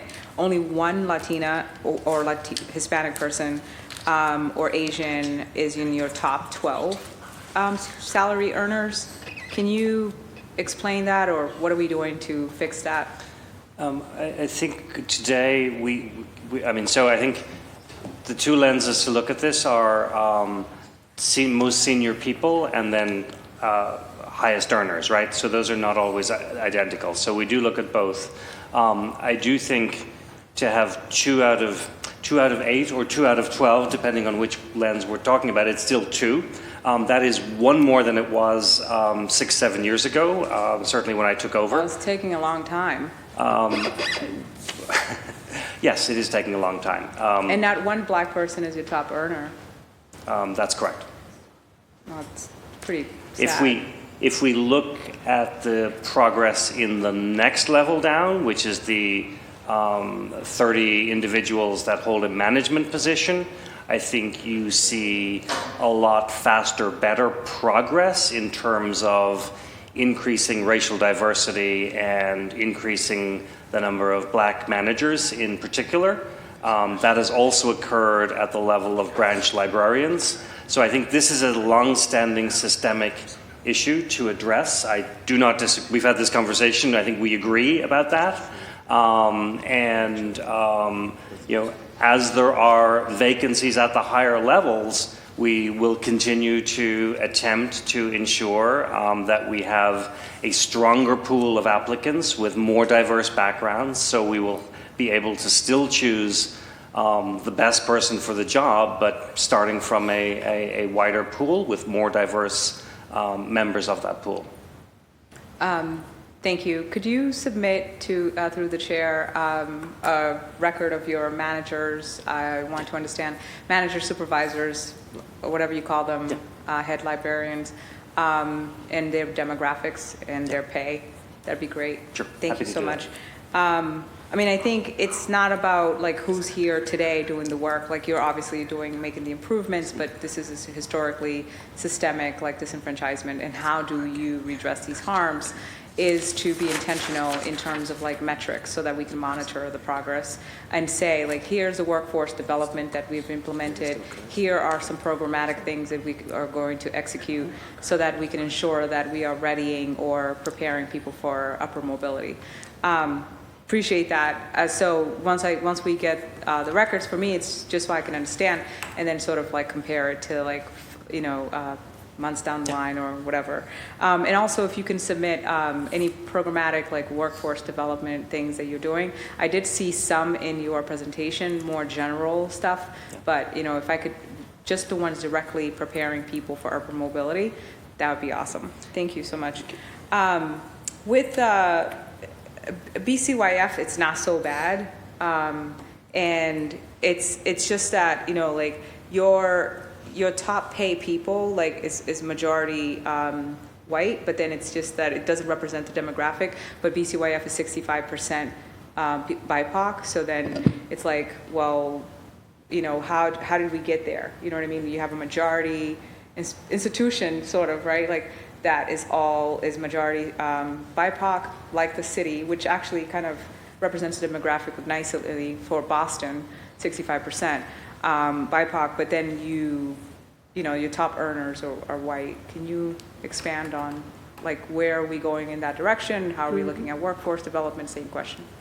Yeah, so we have made progress, if you'll note, in the top earners as positions open up, again, just being intentional about who we're bringing in, particularly at the community centers, right, the front line where the communities are and making sure they represent the communities. Those positions do not open up frequently, as you might know, and it's only recently that we've seen this, as I mentioned earlier, wave of retiring employees, so that gives us an opportunity. We have been criticized for being slow to hire, but we are being very, as my colleague David mentioned earlier, just making sure that it is a diverse pool, and it takes time, right, to make sure you have that diverse pool, a talented pool of qualified individuals. And so as we fill positions, what we hope you'll see is that we are increasing our leadership, the diversity of our leadership, those top earners, and that they are representing the communities that they're in. Okay. Thank you. If we could see comparison from, a couple years ago to today to, and then hopefully, we'll be back here next year. Same sort of just monitoring, looking at, how can we do this? There's a program called Strive that have implemented metrics for the city of Somerville and other cities outside state that's actually proved to curb poverty and build equity. And I'm hopefully working closely with the equity cabinet. And I think the problem here is that the equity itself, the cabinet, is not codified. So there's no actual prescription to how to build out metrics and get us out of this or dismantling systemic racist structures. And again, predating us, right? Predating your time too. Just looking at overall, okay, what are the metrics? And that actually includes budgetary priorities, connecting to participatory budgeting in terms of how community advocates for these things, because a counselor can come in and we can advocate, and we have supposedly amending powers, but if those 7 votes don't add up, or if those 9 votes don't add up to override a veto, then where we are essentially ineffective in terms of an amendment. It all comes down to still a conversation with administration to see what makes sense in balancing out this budget, right? So when we talk about BCYFs in our districts, in terms of, it's not just the numbers, right? It's actually functioning, open BCYFs that are like fully functioning and going, i.e. like the whole lifeguard. I almost feel like volunteering as a lifeguard, because the numbers are crazy, right? And it's just it feels like a dying trade too. Like people are just not really, doing that. But I feel like, in terms of like looking at, capital improvements and prioritizing, you can only make certain recommendations. And if you had it your way, you would say like things may or may not look different. But what we see in front of us is a combination of your recommendations with the administration. And that balance is the responsibility of making sure that we're fiscally responsible, but also like making sure that we're balancing it in a way that leaves room for like everything else that the mayor has to prioritize. So I get it. The deficits are certainly there. So I don't want to like hammer and ask about programmatic stuff. I think that in terms of programs, you need millions of dollars to be able to really revamp BCYF. I don't want to speak for you, but please feel free to share in terms of like your ideas about or dreams about programmatic stuff that could really take it to the next level. Mm-hmm. I do see that you get very little from outside funds, which is concerning, especially for youth, right? Especially in inner city, especially like for Black and brown communities. Like, how are we not getting funds that, are adding to investments in social determinants of health? And so I'm curious about the outside funds. I'm curious about your priorities and dreams and ideas and vision for programmatic priorities. Also curious about like that. I mean, the $900,000 that you spend here in the city, like that has nothing to do with you. So like but I also know that I prefer quality over quantity. So like if we could remove childcare away from BCYF, I would say yes, I'm in support of that. I believe that we should probably look into like institutions or developments that are creating these amenities like childcare in our buildings where I can like go downstairs, right? Like Madison Park CDCs, all CDCs, Fenway, JP, NDC, all of you. Like when you build housing, make sure that it's a holistic ecosystem that offers these amenities, and then a partnership with the city for us to provide more affordable childcare. I don't think it belongs in BCYF. That's a difference of opinion there. Totally agree 100% though that we need more. Please, the floor is yours. And wherever you want to tackle, the outside funds, your dreams and aspirations about revamping this thing. So, the revamp of our program started when I came into the role.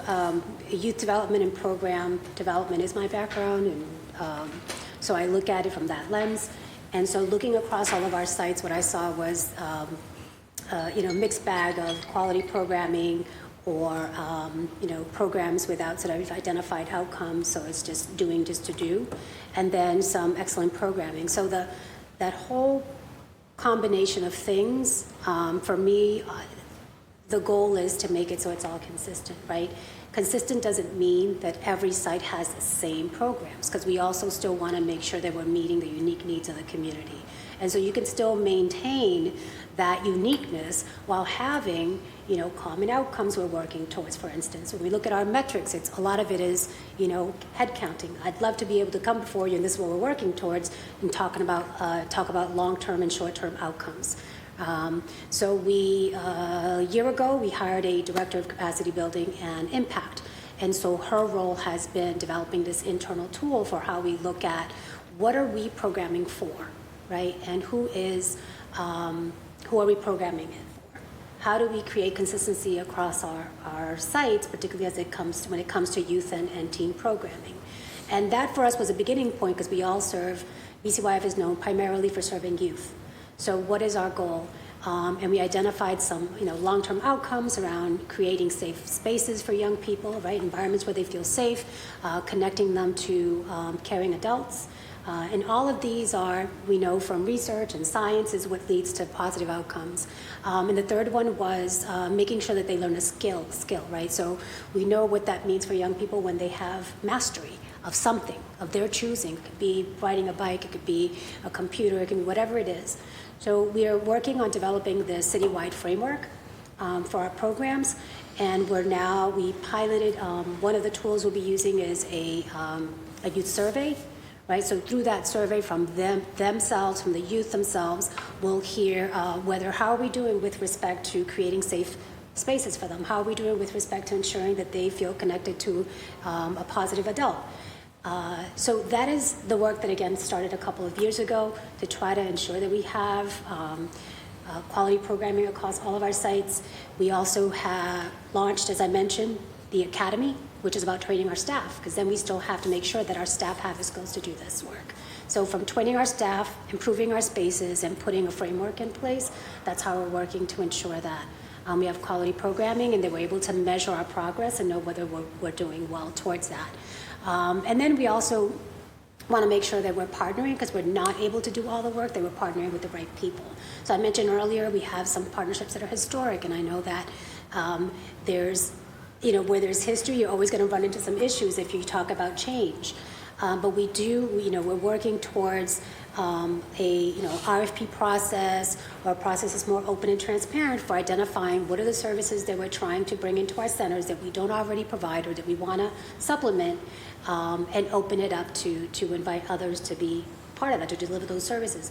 So we're not going to do everything, but what we do, we want to make sure we're doing it consistently and well, and then whoever we bring in, whatever partners we bring in, are aligning with our work or enhancing the work we do, right? Filling Or gaps. that it's equitable so we could fix that number.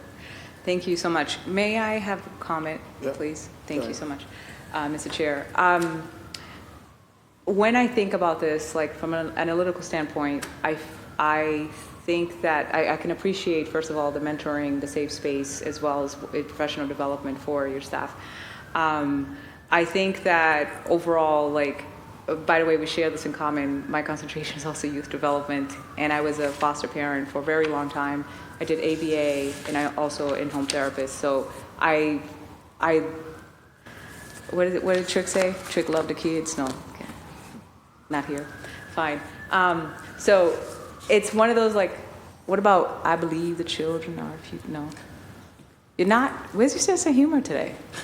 Oh, I'm writing something. Sorry. No, Trick does love the kids. Oh, okay. Doug Holiday. I'm with you. I went to Coming Forward to America. Yeah. All right.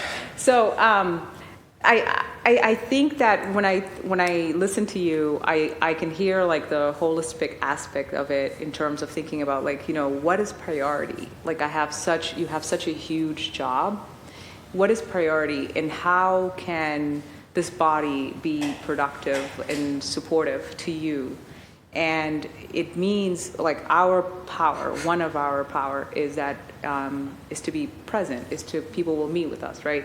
And if this means in terms of outside sources or tapping into these contractors or supporting and not just complaining about contracts that are not going to MBEs, maybe suggest a suggestive list, a shared document that we can add contracts and fill in whatever it is, right? That we are supporting you, because it's such a huge task for a big city, inner city, with all of these types of intersectional problems that and issues and circumstances that kids come with, and you have to oversee this, right? And so I think if when we're not qualified or when we don't have the tools to assist, instead of complaining, we should say, I'm not qualified in this time to aid you with your development of your work. However, whatever I have, though, I want to be supportive, and I wanted to offer that to you, because I don't think that, with the first time 2-year rookie thing, you just sort of in a whirlwind. But here we are, and from an analytical standpoint, I was saying that it does feel like we need to look at BCYF in terms of this holistic approach and stop throwing around wraparound, because that is not your job. It's not a clinic. But that if it's holistic, then we are addressing the different intersectionalities, that we are figuring out, meeting people where they are. But in terms of programmatically, universities and all these other institutions need to cough up because we're giving our contracts to majority, not, MBEs, and then we are bringing in programs, but we have a homework desert. We do not have resources to support our teens. And Black boys are the highest to quit high school, and we don't have resources for them. And so when they go into your centers and you don't have like paid tutors or people, that's our fault, that's on us. And so I think the conversations need to be had. How is Boston, us together collectively, how are we being responsible about our youth? Instead of just saying, what are you doing? What do you got? Wait a minute. Together, how are we being responsible about investing in our youth? And we're not, and we continue to fail them, and you continue to rescue them, which is not preventative, but rather treatable, right? You put a Band-Aid on top of an infection that does nothing, right? It does some things, and we appreciate you for all of that. But I'm quite sure you'd feel gratified, more gratified, if you feel like you're actually curing the disease, right? And so that is where I am in terms of these conversations with these hearings. It's like, it's budget. Are we going to actually create amendments? What are we doing? How do we move money? But we need money over there, and we respect the mayor's balance, but yet we need money over here, right? The conversations need to be, like, we really need to look strategically on how we can go after other monies then and support you. Thank you. Thank you for all of that, and the acknowledgement of the centers being a catch-all, right? And that's a responsibility we take seriously. And a focus on youth doesn't mean that there isn't attention on other things, because we realize that youth are supported by whole families, right? Whether it's the grandparent, the caretaker, the parent, whomever it is. And there will be continued to be space in our centers for that, of course.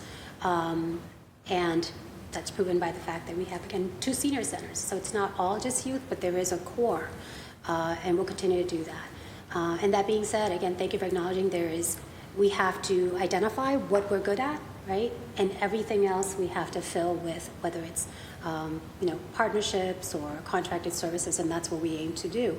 We have a very dedicated workforce, or over 300, and we'll continue to invest in their professional development, their training, and even that will not be enough, because we're still talking about needs that range from behavioral and mental health services, right? We're not going to be, to your point, Counselor, a clinic. However, we have an incredible amount of entities that are looking to partner with us, from the Franciscan Children's, who are already working with BPS. They're piloting at 9 of our sites, continuing that work in our centers. And so where we have those opportunities, we capture them, whether it's that or working with Special Olympics, right? We work with all youth, but is our expertise working with youth with challenges? Probably not. We do it every day, but we could do it better in partnership. So I would say that where this body could help us is in whether it's continuing to identify those opportunities, understanding that when we're being asked to do more, getting help thinking about how do we do more would be great. It's not always more staff, right? Because we have our limitations. We are, as we've said, we're heating centers, we're cooling centers. We have, whether it's preschool, senior, we have everything, and that's what makes us our community centers. But we couldn't do that without all of these partnerships. And as we're looking to build our workforce, you could also be helpful in identifying those candidates, those qualified candidates that represent our communities, whether it's the BIPOC community. We have, as I mentioned, 90 vacancies, and we are willing to train. Particularly as it comes to lifeguards, we have a pipeline to be able to train people to get into those jobs. Oftentimes people think of us, a young person doing this job for the summer. No, these are people's careers. We have full-time employed, benefited, union benefited employees doing these jobs. They will also receive the incentive that we mentioned earlier. They'll have a retention bonus. They continue to train them. And their ages range from the early 20s into their 50s. So these are well-paid positions, not just for young people. Thank you. That was helpful. Thank you. Thank you. Vice Chair Peppin, the floor is yours. Thank you, Chair. And I always feel honored to go after Councilor Anderson whenever we're at these hearings, because you bring such valuable points. and just some things that we really do need to consider. I remember we were at a hearing, I think it was last week. One of the public testimonies mentioned that sometimes it's not about the money, it's about the planning and about having strategic plans in place. And I could be talking about BCYF, BPL, or any department in the city, and that's so true. And understanding that each of our BCYF centers are so different, even in my district, the needs in Rosendale, Hyde Park, and Mattapan differ from each other, depending on language, culture, socioeconomic status, you name it. And I would love to just, as we're having this conversation about money, also just get an understanding of like the programming that's in place for each center, for each library. And I think that we have to be proactive about that, and intentional about it, just to be mindful of who are we serving. And to your point, Commissioner Rivera, which you do an amazing job, because I know you are, like you said to me, a kid from the BCWF Center. You grew up there. Understand how can we further serve that future generation? So that's my way of saying it along the way. Thank you to Councilor Anderson, but thank you to you as well. Which leads me, I have a few questions. I recently stumbled upon a program that you all offer at BCYF. It's called Camp Joy. I met a parent at the Georgetown Homes that was very interested in applying for their child. I think that they did qualify. So I was taking a look into this great program. For those of you who don't know, it's a summer program for children with special needs throughout the summer. But speaking with Councilor Worrell, we saw that where this program lies, there's a budget cut. There's a budget cut of potentially $578,000. I want to know, how is Camp Joy impacted by this? If so, how? If not, can you just elaborate on it? Yeah, I believe the cut should not impact, fairly certain should not impact programming. What we've done, it's money that the program, because of they've not utilized it.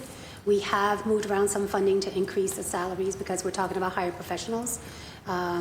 We hire, counselors and nurses for that program, so we'll be able to maintain the service levels. If I recall, it was probably from the transportation, which they've not done, through it was like the winter program. So the winter program has evolved or changed, and so they no longer have field trips that they plan and provide transportation for, but rather give family tickets. And I can circle back, but I can assure you doesn't impact the delivery of the summer program. And I thought where you were headed with this, so this year, the program, because the Orenburger is going to undergo some improvements, they're going to be at Madison. They're very familiar with that site. And the program does provide transportation, so families should be good. That's good to know. And if the applications are still open, I don't know if they are, but if they are, I would be happy to share the word with residents. If I can find out if the applications are open. And you mentioned the family's child doesn't qualify. I'm surprised to hear that, so I hadn't heard that. I think he was just right outside of the age. Oh, okay. Because they're very good about accepting all kids, so long as they have the staffing capacity, and they usually staff to the level of enrollment. Well, thank you for that. You're welcome. Thank you for clarifying that. In regards to, also just one more BCOF question. I see that there's some good investments being put into the sports programming. I see that there's about $700,000 in increase for your programming. I just want to know, I'm curious, where is that going? So we have it's increase in the line, but it's not increase to the budget, right? So essentially the funds are going where we've seen them spent.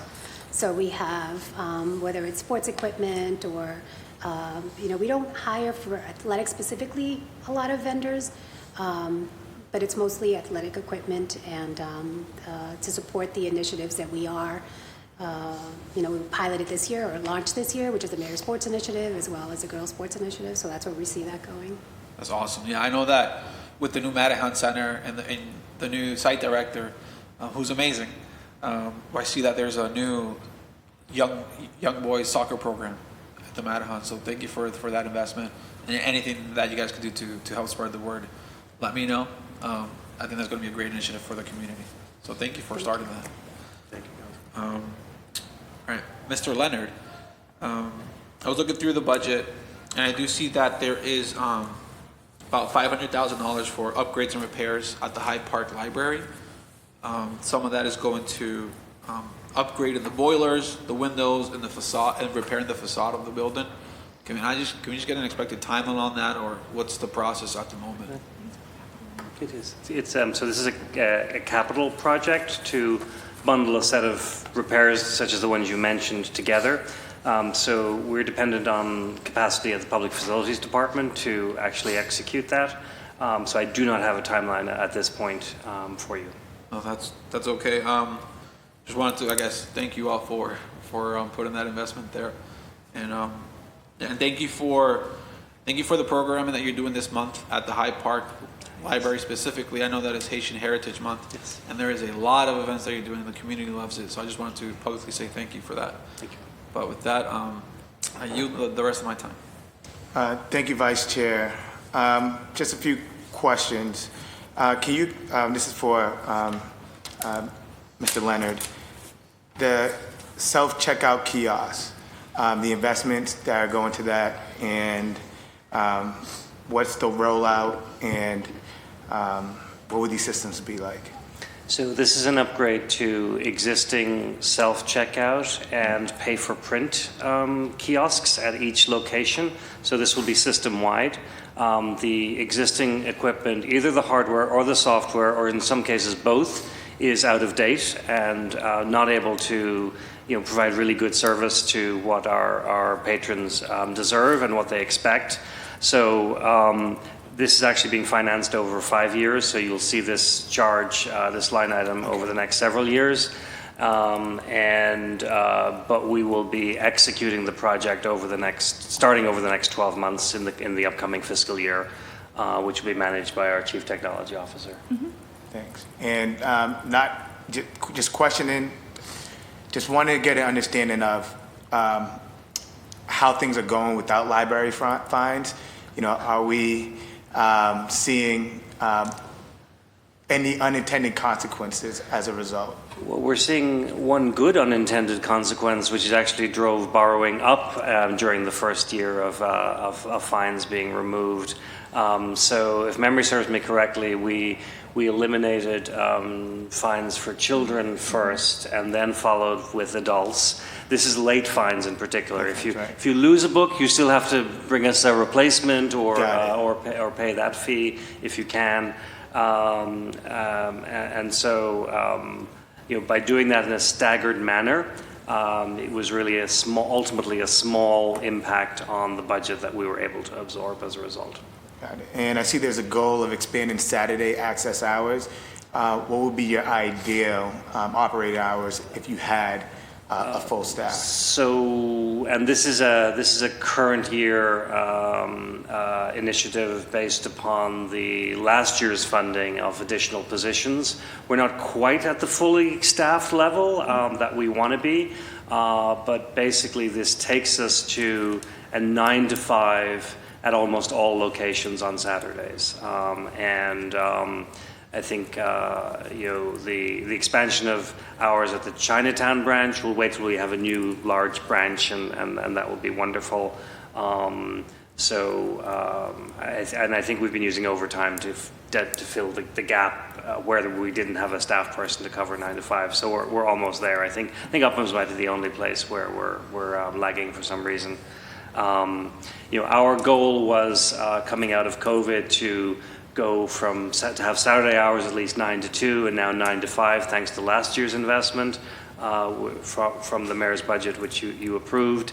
And then we do want to consider if we can get to a second evening at most branches where there's demand for that. We do not have that today. That would be the next phase, but we'll probably be back to you at a later date on that expansion. And then page 17 in the RFI, you guys mentioned that you have 15,000 average daily active library users, Sure. But you're targeting for 13,000. Any reason for the decrease, or is that just? Oh no, the 15 just exceeded our. We were running at between 10 and 12,000, and we thought 13 was the right stretch. Modest. And then recently, it's been exceeding that number. And that's an aggregate of visitors to locations. No, I'm sorry, that's not right. It's an aggregate of use of cards. So if you borrow a book, if you're using a computer, if you're using your card for any purpose whatsoever, then it increments that number. So this tells us that use of libraries has continued to increase since the COVID years, and I think I believe that's a testament to all of our staff's work, whether it's outreach or just the quality of service and the range of services they have on offer. Awesome, thank you. And that, just following up with the BCYF questions regarding childcare.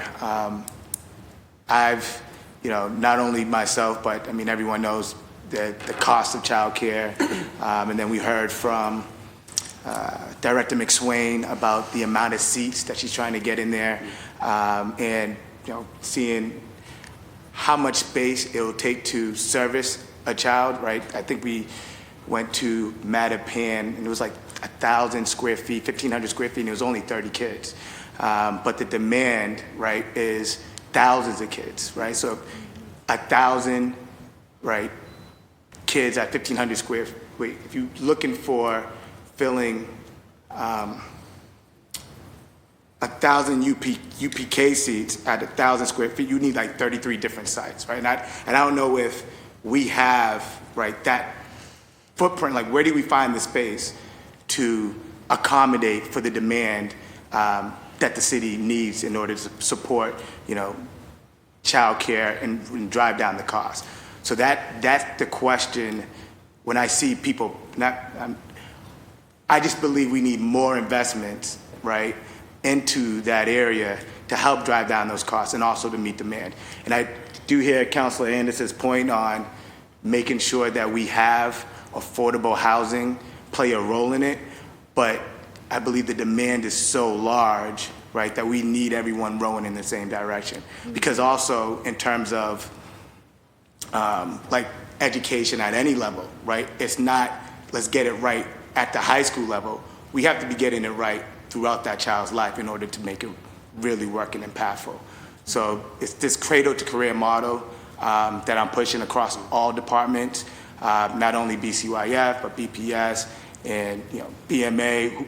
Everyone needs to be rowing in the same direction. So just seeing this model play out across all departments and all organizations, not just the city of Boston, but also our nonprofits have to play a role. So that's where the advocacy is coming from, and just knowing that land is scarce and space is scarce and sometimes could be unaffordable, and understanding what is required to operate these seats, just kind of seeing where there could be, seamless integration into public facilities to help ease the burden on the cost of things for families. So that's where the advocacy is coming from, just seeing it uphand, but also knowing that this is a space that we currently do operate in. I would just like to continue to push for it to grow within public services. So hopefully, whether it's incremental steps on doing what we have at the Curley or I think it's Curtis Hall. Yep, bringing that to one of our many sites, BCY centers, whether it's Holland, the Perkins Center, the Mildred, continuing to advocate for that just because I understand the benefits of those programming for our toddlers and our infants. So with that said, I just want to say thank you guys. I don't know if you want to respond, but just quickly on the programming. So programming wise, we at one point ran something called Family Gym in partnership with Children's Hospital. So again, we're always happy to bring back different programmatic, different types of programming, right? Where there's a need or demand. So we can certainly do that and expand what's happening at whether it's the Curley or Curtis Hall. We have, Counselor, the Hyde Park. There's a UPK program there, and we'll continue to work with Kristen to see where there are opportunities for expansion, where it becomes challenging in community centers when you have entities that sort of take up space, then that space is offline, right? And you don't know. So now we don't make it available to anyone else, whether it's a licensed after-school program, licensed preschool program. Again, that public space is now offline because it's occupied by that program. Right. Our goal is to try to keep as much of our public spaces public for as many groups and as many uses as possible. So something like doing a family gym, not a problem. Operating a program becomes a little more challenging and doable, but again, it just means less space for other types of programs and other types of uses. No, and that makes perfect sense, but even when we're building new sites, maybe taking that into consideration, because space nowadays, construction costs, makes it unaffordable, and that, kind of limits who's able to rent that space. And this is what we're hearing just across the board. So. Understood, and as you know from the Grove Hall seniors, it starts to get, it starts to balloon out of, no, I get it. But thank you guys again for all your work that you do. Thank you to Central staff, my colleagues, my team, and thank you to BPD for being here. And with that said, this hearing on docket number 0670 through 0678 is adjourned.